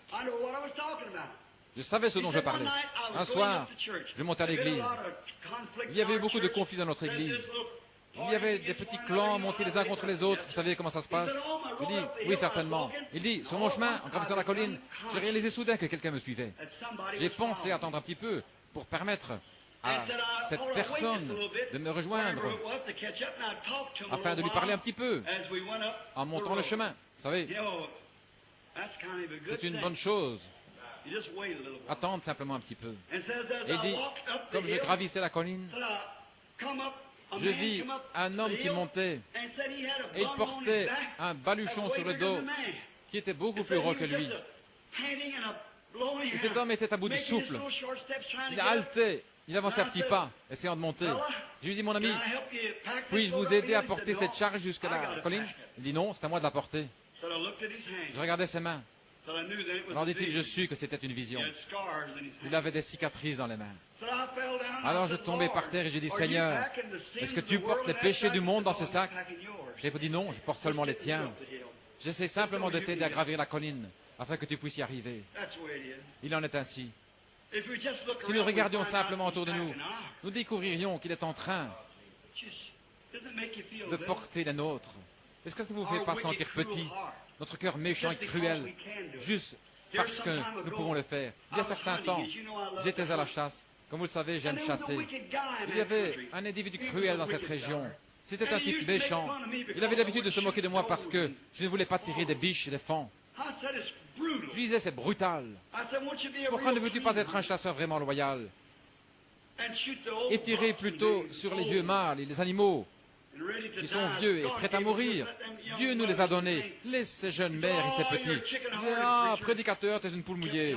Il me répétait ça sans cesse. Je disais, maintenant regarde, si j'avais faim et que je désirais un de ces faons, je crois que Dieu me laisserait l'avoir. Mais tirer sur lui juste pour faire le malin, eh bien, il en remplissait tout un chariot. Et pour l'animal, il avait une sorte de sifflet. Et en sifflant, ça faisait exactement le bruit d'un petit faon qui appelle. Un jour, nous étions ensemble dans les buissons. Et je lui fis honte. Je dis, à ta place, j'aurais honte de moi. Il tuait 8 à 10 faons d'une seule fois s'il le pouvait. Des biches, n'importe quoi, simplement pour faire le malin. Il en prélevait peut-être juste les quartiers de derrière et laissait tout le reste sur place. Je lui dis, oh, il me disait, vous prédicateurs, vous êtes des poules mouillées. Un jour, il se tenait dans les buissons, il saisit ce sifflet, et il fit entendre ce son. Cela ressemblait à un petit enfant qui pleure. Et juste comme il faisait cela, une magnifique biche laissa apparaître sa tête et sortit du fourré. Vous pouviez voir ses jolis yeux bruns qui regardaient. Tout alarmée, elle regardait autour. Le chasseur prit son fusil, et il épaula pour tirer la biche. Et celle-ci vit le chasseur. Mais vous savez quoi? Le cri de ce fan, elle ne remarqua pas ce fusil. Elle cherchait ce bébé qui était en difficulté. Vous savez, le fait qu'elle ait fait face à la mort en regardant le canon du fusil démontre le véritable sentiment maternel et l'amour d'une mère. Savez-vous quoi? Cette démonstration fut si remarquable que cela le toucha. Il jeta son fusil par terre. Il revint vers moi en courant et m'accrocha par le bras. « Billy, prie pour moi, j'en ai assez de ceci. » En voyant cette démonstration d'héroïsme maternel. Oh, lorsque le monde verra la démonstration de l'amour de Dieu dans nos cœurs humains, quelle différence cela sera. Lorsque nous laisserons la colombe de Dieu venir dans nos cœurs et nous attendrir, nous rendre humbles. Là derrière dans ce bosquet, je priais pour ce gars et je l'ai conduit au Seigneur Jésus. Depuis lors, ce fut un chasseur bon et loyal. Certainement, il pensait avoir son droit, il pensait faire ce qu'il voulait. Ils sont sur mon territoire, ils mangent ma luzerne, s'il le désire. Je disais, c'est juste, mais c'est inhumain de faire cela. Tu dois renoncer à tes droits. Oh Dieu, aie pitié afin que nous le fassions. Ici, il y a quelque temps, il y a environ 100 ans, il y avait un grand chrétien qui vivait dans le sud-ouest des États-Unis. Il s'appelait Daniel Curry. C'était un homme admirable, un homme pieux, sanctifié, un véritable chrétien, un homme que tout le monde estimait beaucoup, quelqu'un de merveilleux. Et on raconte qu'il mourut ou tomba en extase. Et il dit qu'il monta au ciel, bien entendu lorsqu'il mourut. Et en arrivant à la porte de perles, le gardien vint à la porte et dit, « Qui es-tu » Il répondit, « Je suis l'évangéliste Daniel Curry. J'ai gagné des milliers d'âmes à Christ. Et je désire entrer ce matin. Le voyage de ma vie est terminé sur terre. Je n'ai maintenant pas d'endroit où aller. C'est ainsi que cela se produira pour toi, l'un de ces jours, pécheur. C'est ainsi que cela t'arrivera, à toi qui es rétrograde. C'est ainsi que cela vous arrivera, à vous qui avez attristé, éloigné le Saint-Esprit, en n'étant plus doux ni tendre. Cela fait des années que vous n'avez pas pleuré. Vous n'avez pas rougi depuis je ne sais combien de temps, en toute modestie. Et toute modestie vous a quitté, certainement. Mais cela va venir à votre porte un de ces matins. Et alors que le doux Saint-Esprit vient frapper, pourquoi ne le laissez-vous pas entrer? Donc lorsque Daniel Curry arrive à la porte, ils vinrent et dirent, nous allons voir si votre nom figure ici. Ils cherchèrent partout et ne purent trouver aucun nom. Ils dirent non, il n'y a pas de Daniel Curry ici. Oh, dit-il, certainement, je suis un évangéliste. J'ai gagné des âmes à Christ. J'ai essayé de faire ce qui est juste. Le gardien dit, monsieur, je suis désolé de vous le dire, mais il n'y a pas de Daniel Curry ici. Je vais vous dire ce que vous pourriez faire. Nous n'avons pas le droit ici de nous occuper de votre cas, mais voulez-vous présenter un recours? Vous pourriez recourir au jugement du trône blanc, si vous le désirez. Mais nous ne pouvons pas du tout vous faire miséricorde ici, parce que nous n'avons pas votre nom. Il n'y a pas de grâce pour vous. Désirez-vous faire appel pour votre cas? Il a dit, monsieur, que puis-je faire d'autre que de faire appel pour mon cas? Le gardien répondit, eh bien, vous pouvez aller au jugement du trône blanc et faire appel pour votre cas. Daniel Curry dit qu'il se sentit voyager à travers l'espace pendant environ 1 heure. Il dit qu'il arriva à un endroit où cela devenait de plus en plus clair, plus clair, plus clair, plus clair. Il dit que plus il avançait, plus ça devenait clair. C'était 100 fois, des milliers de fois plus brillant que le soleil n'a jamais été. Il dit qu'il tremblait, tremblait. Puis il dit que lorsqu'il arrive au milieu de cette lumière, il entendit une voix qui disait, « Étais-tu parfait sur terre ?» Ça sortait de la lumière. Il répondit, « Non, je n'étais pas parfait. » Il tremblait. « As-tu toujours usé d'honnêteté envers tout le monde ?» Il répondit non. Il vient à l'esprit différentes choses pour lesquelles il ne fut pas tout à fait honnête. Non, je ne pense pas être honnête. As-tu raconté la vérité chaque fois dans ta vie? Répondit non. Je me souviens d'avoir raconté certaines choses qui n'étaient pas douteuses, qui étaient douteuses. N'étaient pas tout à fait véridiques. Alors as-tu jamais pris quelque chose qui ne t'appartenait pas? Une certaine chose? De l'argent? Ou autre chose qui ne t'appartenait pas? Il pensait qu'il avait été assez bon sur la terre, mais il était condamné. Il dit non, non, j'ai pris des choses qui ne m'appartenaient pas. On lui dit, alors tu n'étais pas parfait? Il répondit non, je n'étais pas parfait. Il dit qu'il s'attendait d'un moment à l'autre à ce que cette grande lumière, là où la colombe se reposait, retentisse comme le bruit d'une explosion, le mot condamné. À ce moment-là, il entendit une voix derrière lui qui était la plus douce que n'importe quelle voix qu'il ait jamais entendue. Il dit qu'il se tourna pour voir, et le plus beau visage qu'il eût jamais vu, plus doux que n'importe quel visage de mère, se trouvait là devant lui. Il dit, Père, Daniel Curry a pris position pour moi sur la terre. Il est vrai qu'il n'était pas parfait, mais il a pris position pour moi. Il a pris position pour moi sur la terre. Et maintenant, je vais prendre position pour lui au ciel. Prends tous ses péchés et mets-les sur mon compte. Qui va prendre position pour vous en ce jour-là? Frère, si vous l'attristez et l'éloignez de vous aujourd'hui, je ne peux tout simplement plus prêcher. Inclinons nos têtes. Ô Dieu bien-aimé, cher agneau mourant, toi qui es doux, humble et modeste, les oiseaux avaient des nids et les renards avaient des tanières, mais toi, tu n'avais pas de demeure, bien que tu sois le Seigneur de gloire lui-même. Lorsque tu es né, il n'avait pas de vêtements à te mettre. Ô Dieu, à quoi me serviront mes habits là-bas? À quoi me serviront mes voitures? À quoi me servira une jolie maison? À quoi me servira tout cela ce jour-là? Tu étais sans amis, personne ne voulait se lier d'amitié avec toi. Personne ne paraissait vouloir te tendre une main secourable. Tu as dit que tu dirais en ce jour-là, j'avais faim et vous ne m'avez pas nourri. J'étais nu et vous ne m'avez pas vêtu. À quoi nous servira en ce jour-là tout ce que nous avons, Seigneur? Laisse-nous prendre position pour toi, afin que lorsque cette heure arrivera, nous entrerons dans ta présence, l'omnipotent, l'omniprésent. Oh Dieu, lorsque nous entendrons cette colombe avec ses ailes se tenant dans cette grande lumière, cela brillera à travers toute l'éternité, sachant que tu habites dans la lumière. Je devrais me tenir là, tout seul, et que mon frère, mon pasteur, ma mère, mon père, ma femme, mes enfants sont partis.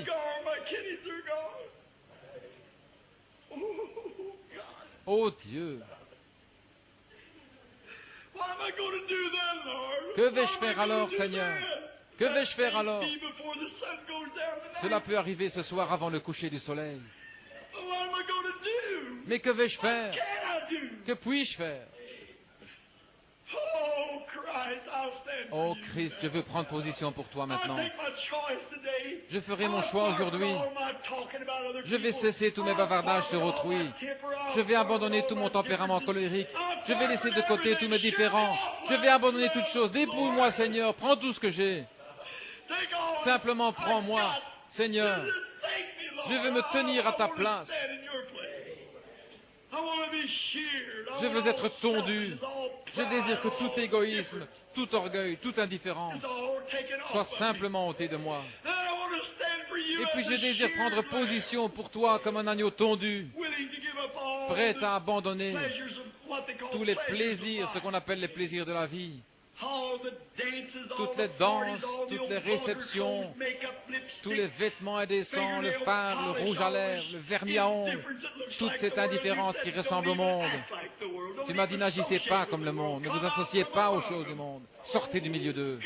Oh Dieu, aide-moi Seigneur, dépouille-moi aujourd'hui, tombe-moi, prends-moi comme un agneau et rends-moi muet.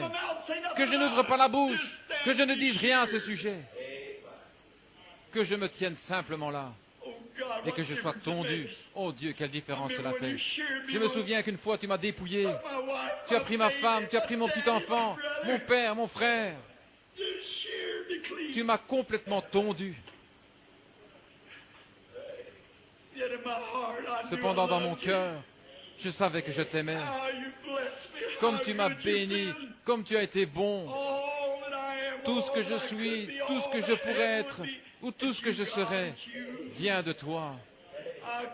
Oh Dieu, cela vient de toi. Je confesse mes erreurs, je confesse tout ce que j'ai fait ou pensé. Tombe-moi simplement, Seigneur. Je désire être ton agneau. Pas seulement ça, Seigneur, mais prends chaque personne ici ce matin, chaque brebis, et ceux qui ont le désir d'être une brebis, tons-les tous ce matin, Seigneur. Fixe leurs petites pattes au bidon de l'Évangile. Puisse le Saint-Esprit les conduire à la repentance en ce moment même et qu'ils sachent qu'ils ont été indifférents à l'égard de Dieu.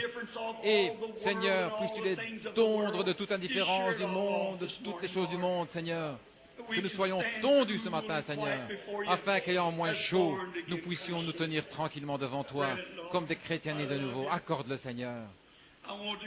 Je t'aime, je veux y aller, peu importe qu'il fasse chaud, que j'en ai envie ou pas, je veux y aller, je désire prendre position pour toi, parce que je veux que tu plaides ma cause ce jour-là, et que tu dises, eh bien, il a pris position pour moi, maintenant je vais prendre position pour lui. Oh Dieu, accorde-le aujourd'hui. Et tandis que chaque tête est inclinée, et chaque cœur aussi, je me demande ce matin s'il y aurait quelqu'un ici qui réalise qu'il a essayé d'en faire à sa tête, qui a fait simplement ces choses qu'il n'aurait pas dû faire. Alors si vous sentez simplement ce matin que vous aimeriez que le Seigneur vous tonde et qu'il fasse de vous un agneau véritable, voudriez-vous lever la main, où que vous soyez? Que Dieu vous bénisse, madame. Que Dieu vous bénisse. Quelqu'un d'autre? Dites, tonds-moi, Seigneur. Je suis une brebis. Je ne veux même pas ouvrir la bouche. Je veux dire simplement que tu retranches de moi tout ce qui est du monde. Que Dieu vous bénisse, frère. Que Dieu vous bénisse, madame. Que Dieu te bénisse, petit garçon. Que Dieu vous bénisse. Tonds-moi, Seigneur. Que Dieu vous bénisse, madame. Que Dieu vous bénisse. Tonds-moi, Seigneur. Je désire que toutes les choses du monde, je désire prendre position pour toi ce matin. Je désire me tenir simplement comme une brebis tondue.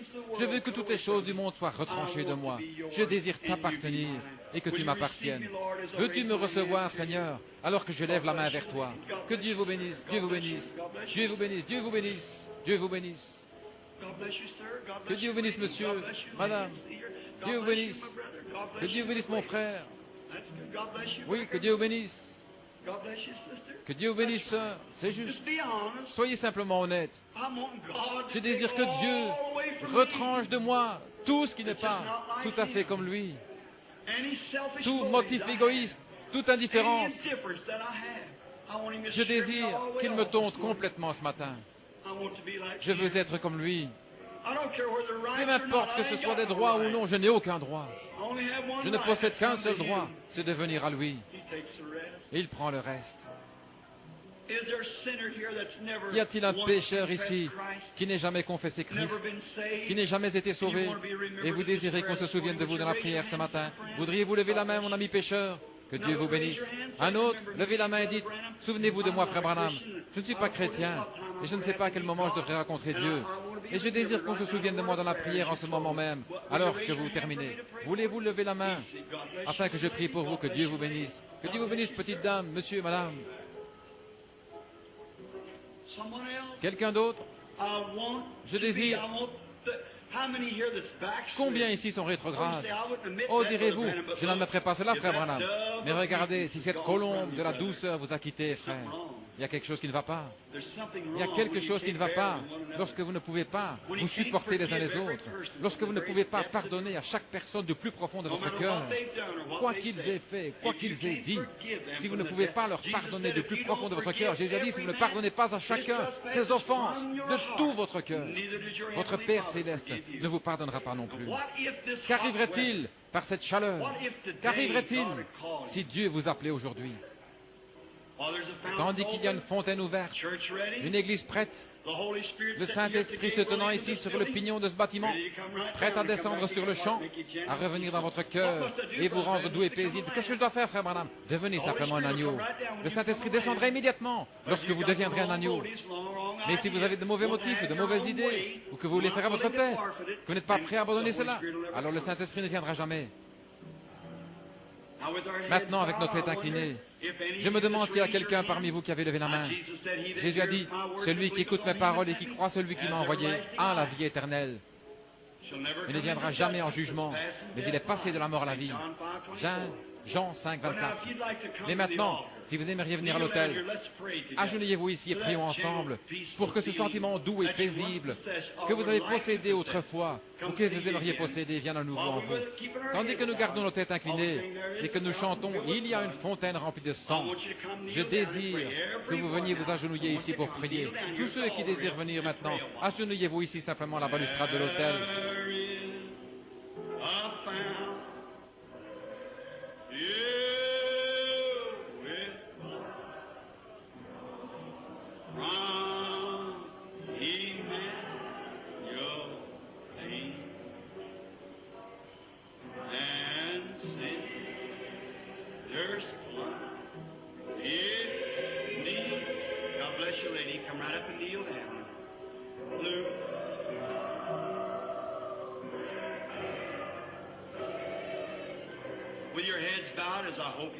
Avec vos têtes inclinées, vous savez qui est la première personne à s'avancer ce matin? Vous devriez avoir honte. Une femme de couleur, une pauvre femme, les chevilles enflées, les cheveux grisonnants. Elle s'approche de l'autel. Une fois, un vieil homme de couleur fut sauvé. C'était à l'époque de l'esclavage. Quand il fut sauvé, il alla dire à son patron qu'il était libre. Celui-ci lui dit, tu es quoi? Il répondit, je suis libre. Alors il le libéra. Voici un autre groupe de gens qui s'approchent pour recevoir le salut ce matin.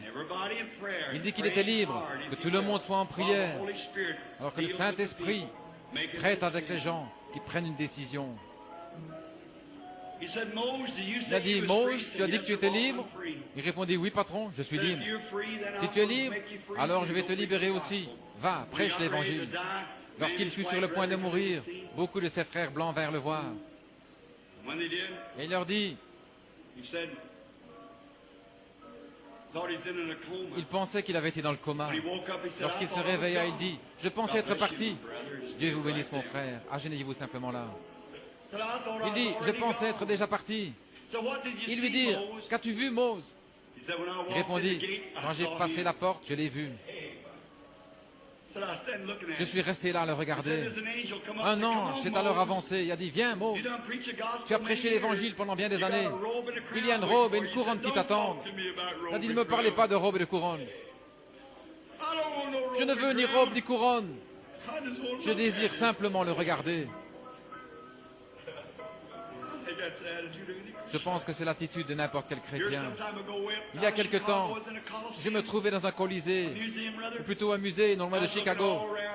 Je regardais tout ce qu'il y avait là. J'aperçus un vieux noir avec une petite couronne de cheveux blancs sur la tête.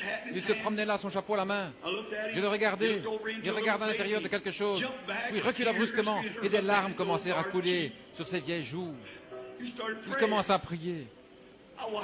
Je l'observais quelques instants. Il regarda à nouveau et se remit à pleurer. Je m'avançai et je dis, monsieur?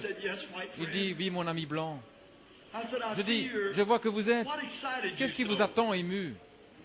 Qu'est-ce qui vous a pareillement émotionné?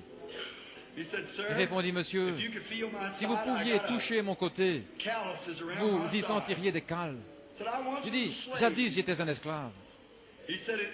Il dit, dans cette petite vitrine, un costume est exposé. Je vois, c'est un costume, mais qu'y a-t-il de si particulier? Cette tache là-dessus, dit-il, c'est le sang d'Abraham Lincoln. Eh bien, ce sang m'a libéré de ma ceinture d'esclave. Il ajouta, alors homme blanc, cela n'aurait-il pas de quoi vous émouvoir aussi? J'ai mis mon bras autour de son vieux cou. Et j'ai dit, que Dieu vous bénisse, mon frère. Je connais un autre sang qui m'émeut. Il dit, je connais aussi ce sang, monsieur. Je dis, il m'a libéré d'une ceinture d'esclavage. Autrefois, je sortais le dimanche, j'allais faire de la vitesse, je me comportais mal, je racontais des plaisanteries. Oh Dieu!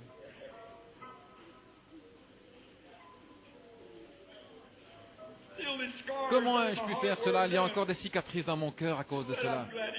Mais je suis heureux qu'il m'ait ôté cette ceinture. Tout cela a disparu maintenant. Il a pris ma place. Ici, il y a quelque temps, je regardais une femme qui était si vulgaire que j'avais envie de la condamner. Et Dieu m'a donné une vision qui me fit alors prier pour elle. Lorsque je vis que mes péchés étaient aussi grands que les siens, je m'avançai, je m'assis à côté d'elle. Je lui fis honte, je lui dis que j'étais pasteur. Ses deux amis, elle avait environ 65 ou 70 ans, et ses deux amis s'agenouillèrent là, ils donnèrent leur cœur à Christ. Oh là là! Quelle différence! Ne le voulez pas? Avez-vous tellement péché ce matin, votre cœur est-il devenu si noir et si sale que même le Saint-Esprit ne peut pas le toucher? La colombe peut-être a pris son envol pour l'éternité. Elle est alors partie pour toujours. Que Dieu te bénisse, chérie. Une petite fille est en train de s'avancer. Que Dieu te bénisse, ma chérie. Vous me direz, cette petite fille ne sait pas. Oh si, elle le sait. Elle n'a tout simplement pas lu autant de revues, de vieilles histoires d'amour que vous. Voilà pourquoi. Elle est tendre. Jésus a dit, laissez venir à moi les petits-enfants. Quelqu'un d'autre aimerait-il venir se joindre à nous ce matin? L'autel est ouvert, encore un instant, tandis que nous chantons de nouveau, et ensuite nous allons offrir une prière pendant que ces pécheurs repentants prient.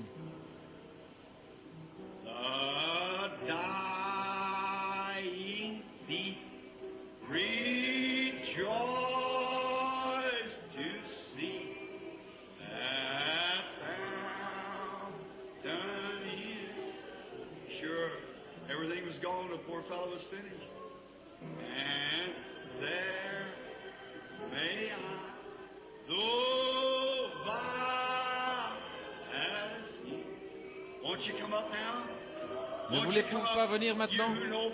Ne voulez-vous pas vous avancer? La Bible dit que vous savez faire le bien et que vous ne le faites pas. Pour vous, c'est plus que le péché. Ne voulez-vous pas venir? Vous savez que vous avez tort. Frayez-vous un chemin et agenouillez-vous autour de l'autel et dites à Dieu que vous regrettez la manière dont vous l'avez traité. Laissez revenir le Saint-Esprit pour qu'il vous rende à nouveau doux et aimable et calme. Ne le voulez-vous pas? Souvenez-vous que si vous mourrez alors qu'il s'est éloigné de vous, il n'y aura personne pour plaider votre cause.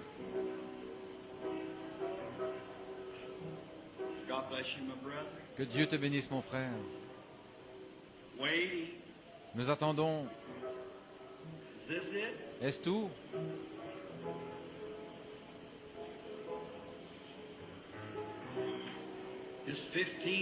Seulement 15 personnes dans l'Église à se sentir réellement condamnées? Vous avez vécu une vie paisible, pleine de douceur et de tranquillité? Maintenant, ceci est dirigé par le Saint-Esprit. Vous êtes indulgent, vous n'avez pas d'ennemis, vivant au-dessus de la condamnation, de pécheurs. Vous ne vivez pas comme les païens, vous vivez différemment. Votre vie est toute différente. Le doux Saint-Esprit est assis sur le trône de votre cœur, vous faisant vivre dans la paix, le calme et l'affection avec tout le monde. Vos voisins et tous savent, tous vos collègues savent que vous êtes un chrétien aimable, calme, doux et humble. La colombe de Dieu est avec vous, en êtes-vous certain? Ceci peut être votre dernière chance. Très bien. Alors, vous qui êtes ici à l'autel, que Dieu vous bénisse. Vous n'aurez pas à être jugé maintenant. Le Saint-Esprit vous a apporté le jugement. Vous n'avez pas essayé de conserver vos droits en disant « Oh, voilà un bon bout de temps que je suis chrétien, je n'ai pas besoin d'y aller. » Pour certains d'entre vous, c'est la première fois que vous venez à l'autel. Je peux rester pécheur si je veux, c'est mon droit. Oui, c'est juste. Vous avez votre libre arbitre et vous pouvez agir comme vous voulez. Mais vous avez renoncé à vos droits ce matin. Vous me direz, qu'est-ce qu'on va dire de moi si après avoir professé le christianisme, je m'avance à l'autel? Qu'est-ce qu'on dirait? Mais qu'est-ce que Dieu dit? Vous avez saisi. Maintenant, vous avez renoncé à vos droits. Vous êtes venu afin que le doux Saint-Esprit prenne aujourd'hui sa place dans votre cœur. Je sais qu'il le fera. Je le sais, il l'a promis. Voyez-vous, il n'y peut rien. Il ne peut tout simplement pas s'empêcher de venir. Il supplie, il pleure, il est mort, il a tout fait pour trouver un endroit où venir. Il désire venir vers vous. Et à l'heure de votre mort, lorsque l'ange de la mort se tiendra au pied du lit, vous souhaiterez ne pas avoir à regarder cette chose hideuse, mais vous vous rappellerez qu'une fois, vous avez refusé de venir, et qu'alors votre âme est devenue noire et sale. Ce sera trop tard, vos pleurs importeront peu. Ésaü, par sa persistance à pécher, a dépassé son jour de grâce.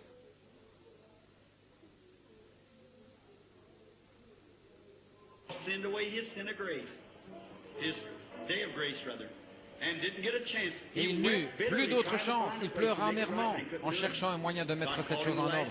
Mais il ne le put pas. Dieu l'avait appelé pour la dernière fois. Mais vous avez abandonné tous vos droits, tous vos amis et tous vos sentiments et toutes choses ce matin pour venir ici. Vous avez abandonné vos droits quand vous vous êtes agenouillés ici pour parler à Dieu. Je vous déclare par la parole du Seigneur que Christ a dit, je ne mettrai pas dehors celui qui vient à moi. Maintenant, pendant que vous êtes là à l'autel, repentez-vous. Dites-lui que vous regrettez ce que vous avez fait. C'est ce qu'il y a avec les gens qui ne reçoivent pas le Saint-Esprit lorsqu'ils se font baptiser. Ils ne se repentent pas complètement.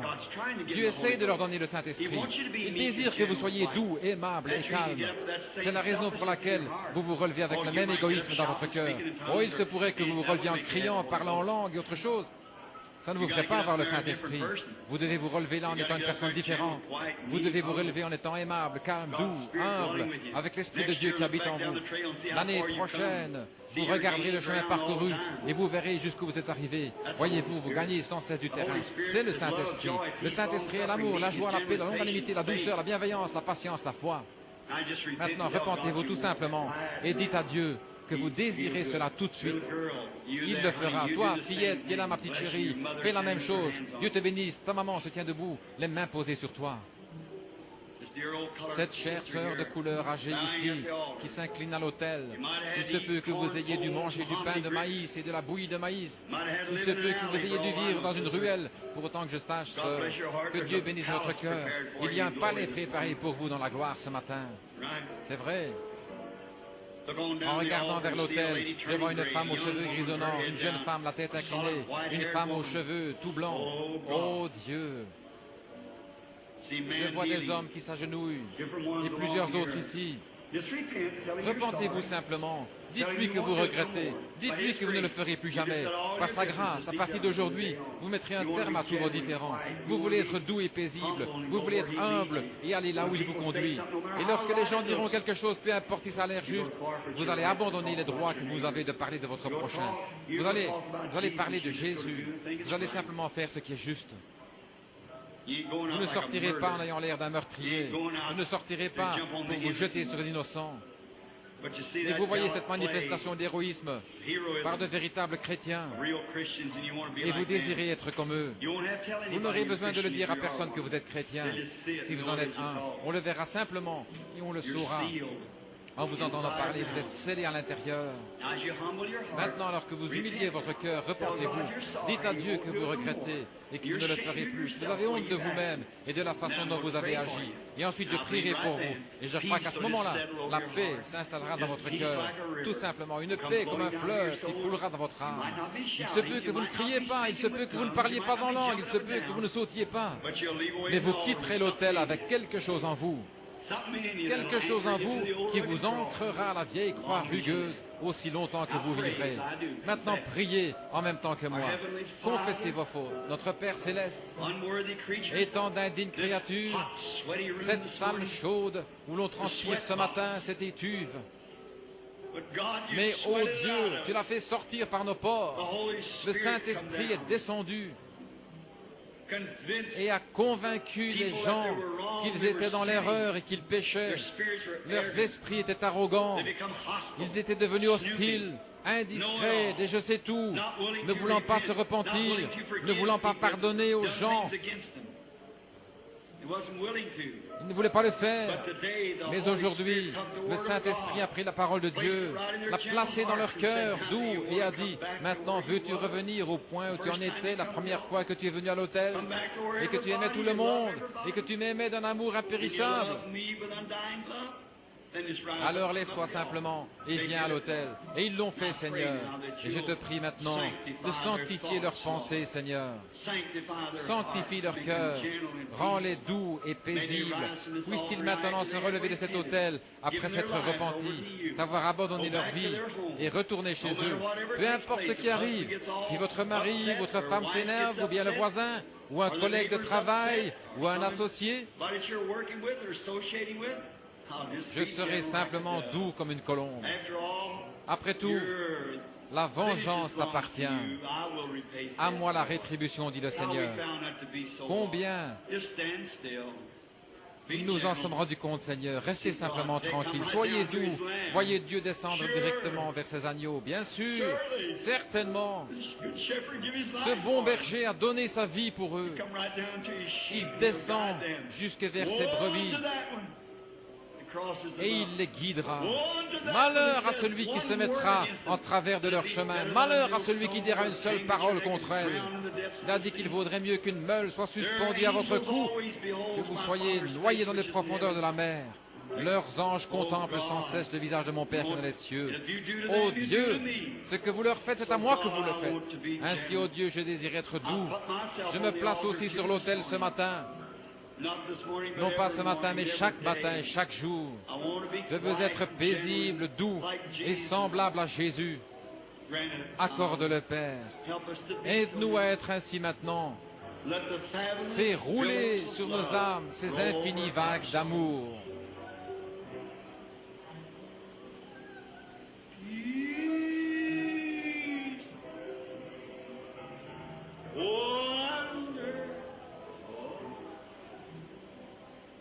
Coming down from the Father above. Don't you feel it now? Ne le sentez-vous pas maintenant? For my spirit forever. Hallelujah. Hallelujah.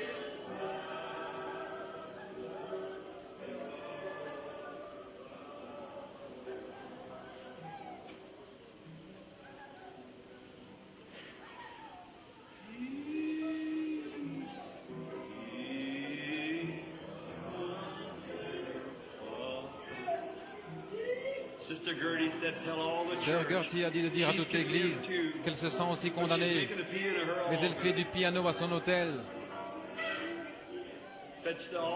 Étant donné que le piano est son autel, elle a dit, dites à l'Église de prier pour moi. Alors elle s'est assise là, les larmes coulant sur ses lunettes. Cette chair est mon autel. Je me suis aussi repenti. Ma Bible est mouillée. Oh Dieu.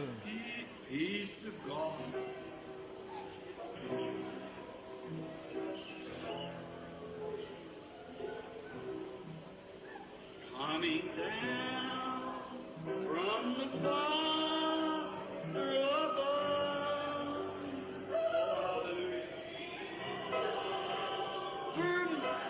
Spirit forever. God sinned against anybody, against you. Oh Dieu, si j'ai péché contre quelqu'un, contre toi, ôte cela, Seigneur. Take the sin away from my Enlève le church. péché de ma petite église.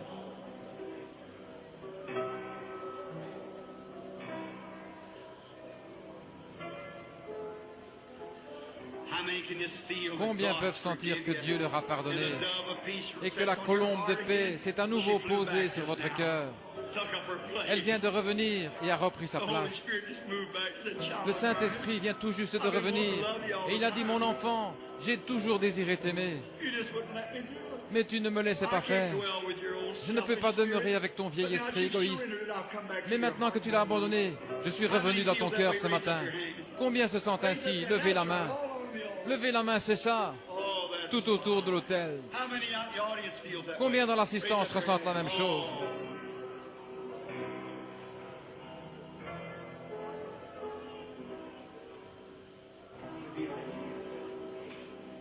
Our Heavenly Father, Notre Père we Céleste, thank Thee for nous te this remercions time pour ce moment of soft de consecration, douce consécration,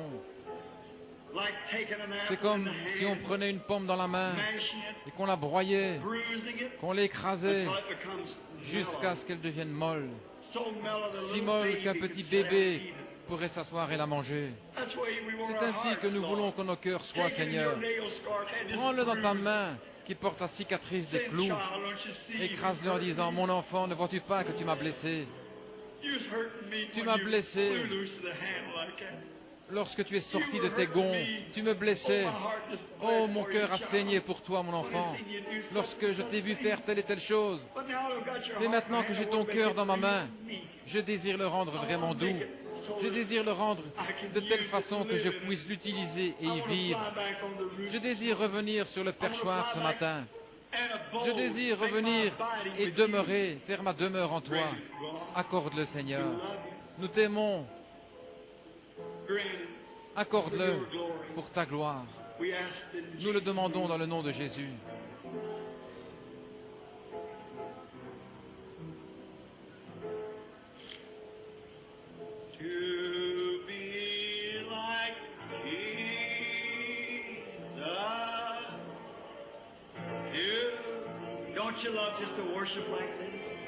N'aimez-vous pas simplement adorer ainsi? Oh, mon âme est si inondée.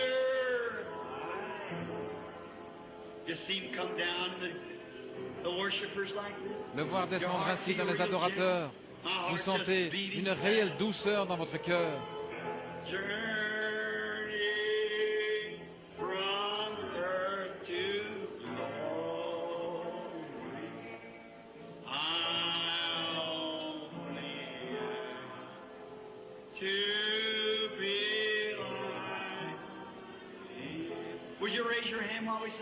Voulez-vous les mains alors que nous le chantons?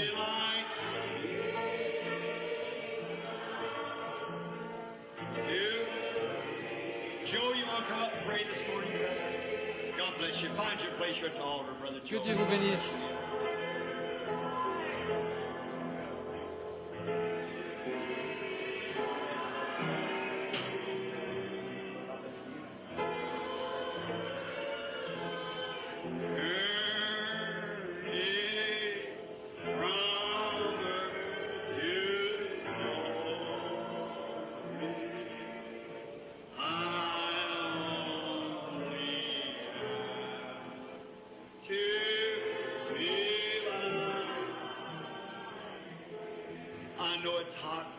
Je sais qu'il fait chaud, les amis.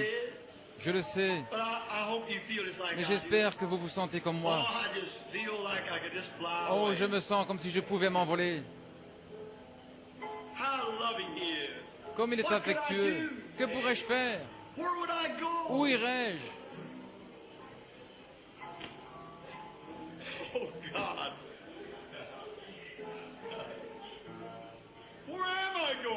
Oh Dieu, où irais-je?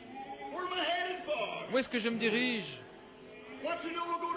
Qu'est-ce que ça va être? Où serais-je dans 100 ans? Que ferais-je si je ne l'avais pas? Où y a-t-il un autre refuge?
Tandis que vos têtes sont inclinées, je vais vous demander quelque chose. Quelqu'un ici déplaît au Saint-Esprit. Quelqu'un a été appelé. Je parle au nom du Seigneur Jésus en tant que son prophète. Je peux sentir son cœur blessé. Quelqu'un dans l'auditoire lui a désobéi. Quelqu'un qui aurait dû venir. Ne voulez-vous pas venir maintenant?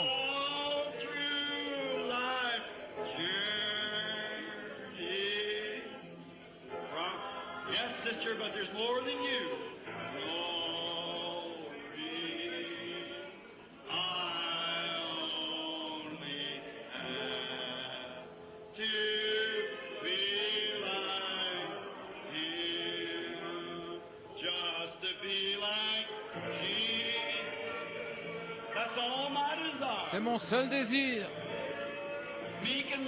Être doux et humble. Être comme lui. Ne voulez-vous pas vous avancer maintenant? Dieu veut vous voir, vous déplacer, un certain nombre d'entre vous. Je savais que vous viendriez. Que Dieu vous bénisse, que Dieu vous bénisse, que Dieu vous bénisse. C'est ça. Je regardais au-dessus de cet auditoire. Il y avait là une ombre noire, la plus terrible que j'ai jamais vue. Le Saint-Esprit est ici maintenant. Il est sur moi en ce moment même. Attristant le Saint-Esprit.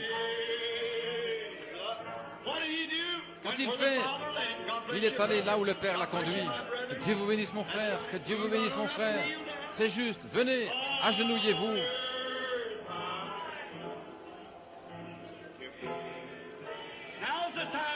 Maintenant, c'est le moment de confesser ses fautes, de se mettre d'aplomb, de se remettre en ordre comme on le faisait dans le passé. Je sens toujours qu'il y en a encore. Que Dieu vous bénisse, que Dieu vous bénisse, madame, que Dieu vous bénisse, que Dieu vous bénisse. C'est juste. Le Saint-Esprit a toujours raison. Venez, c'est juste, avancez-vous.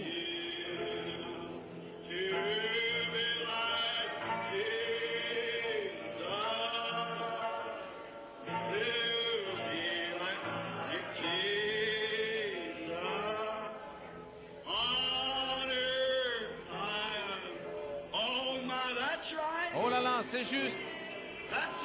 C'est cela. Remplissez simplement les allées. Avancez-vous et priez.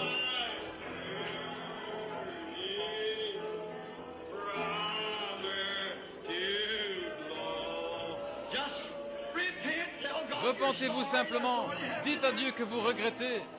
C'est tout ce que vous avez à faire.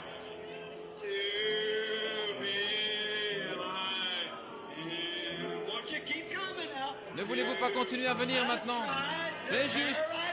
N'hésitez plus. Avancez-vous.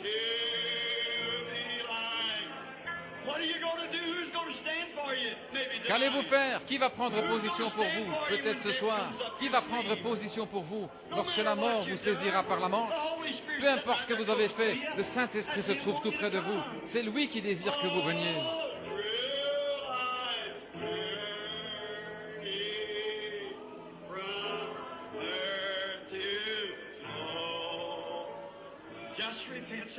Repentez-vous simplement et dites: oh Dieu, je regrette. Je ne voudrais pas faire cela. Tu ne te tiendras pas pour mon parti si je ne prends pas position pour toi maintenant. Et je veux que tu prennes mon parti et je vais prendre position pour toi. À partir d'aujourd'hui, je vais vivre comme un chrétien devrait le faire. Je vais changer mes façons de faire. Je vais être doux et paisible. Je vais laisser les autres discuter tout seuls.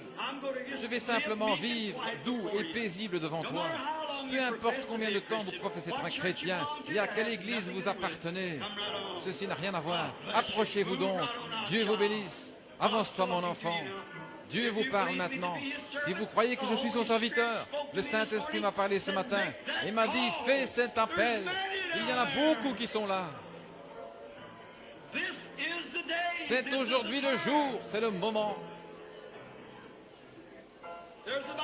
Il y en a encore environ 5 ou 6 là-bas qui devraient venir.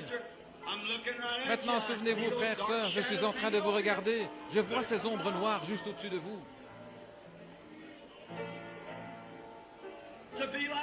Vous feriez mieux de vous avancer. Être comme Jésus. Ne voulez-vous pas être comme Jésus? Aimant, paisible, doux, humble. Que Dieu vous bénisse, jeune homme. Que Dieu vous bénisse, papa, avec le bébé. Dieu vous bénisse, sœur. Dieu vous bénisse, amis pécheurs. C'est juste. Venez jusqu'ici. Avancez-vous, trouvez-vous une place, que Dieu vous bénisse. Chère sœur, vous avez de quoi être reconnaissant. Vous étiez cloué au lit en train de mourir et voici maintenant que vous marchez jusqu'à l'autel. Que Dieu vous bénisse, votre tendre cœur, le Saint-Esprit parle à nouveau maintenant, la repentance. Criez simplement à Dieu, priez simplement à votre manière. C'est vous qui avez péché, maintenant c'est vous qui devez prier. Dites à Dieu que vous regrettez ce que vous avez fait. Ne prêtez pas attention à ceux qui sont autour de vous. Dites simplement, oh Dieu, pardonne-moi, je ne voulais pas être ainsi, j'ai désiré être doux, je ne contrarie plus et je ne ferai plus jamais d'histoire. Oh Dieu. Oh, comme j'aime ça, Père Céleste, pour chaque pénitent qui se trouve maintenant à l'autel et qui s'est mis à genoux pour prier. Oh Dieu, puissent les mamans, les papas, les enfants, les pères, les mères, et qui que ce soit, les voisins, les membres d'église, les diacres, les administrateurs. Oh Dieu, pendant ce moment de formation à l'ancienne mort, alors que nous sommes assis dans cette salle surchauffée ce matin, le Saint-Esprit descend et nous parle de paix. Oh Dieu,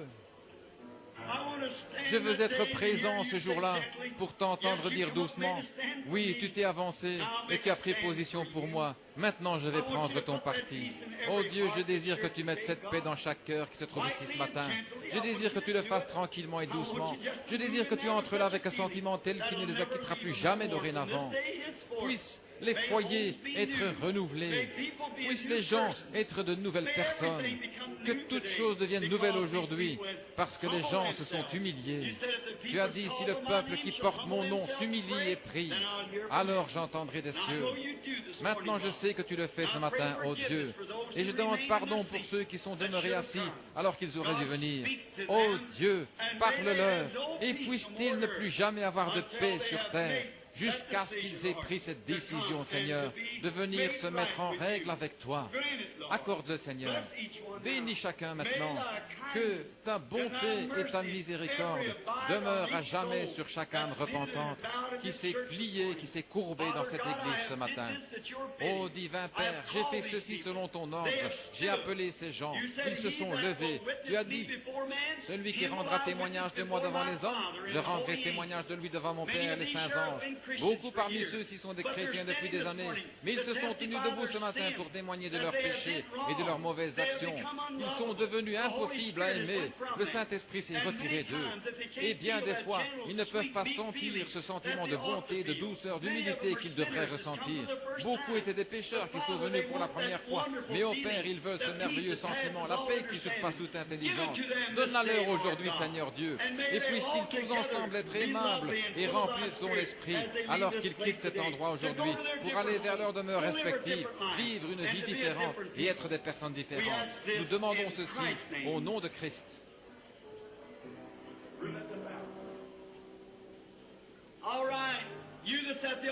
Très bien, vous qui êtes à l'autel, relevez-vous, regardez au Seigneur Dieu, tournez-vous et serrez la main à ceux qui sont autour de vous. Oh, nous allons chanter maintenant tous ensemble, alors que nous nous levons, juste un moment avant le service de guérison.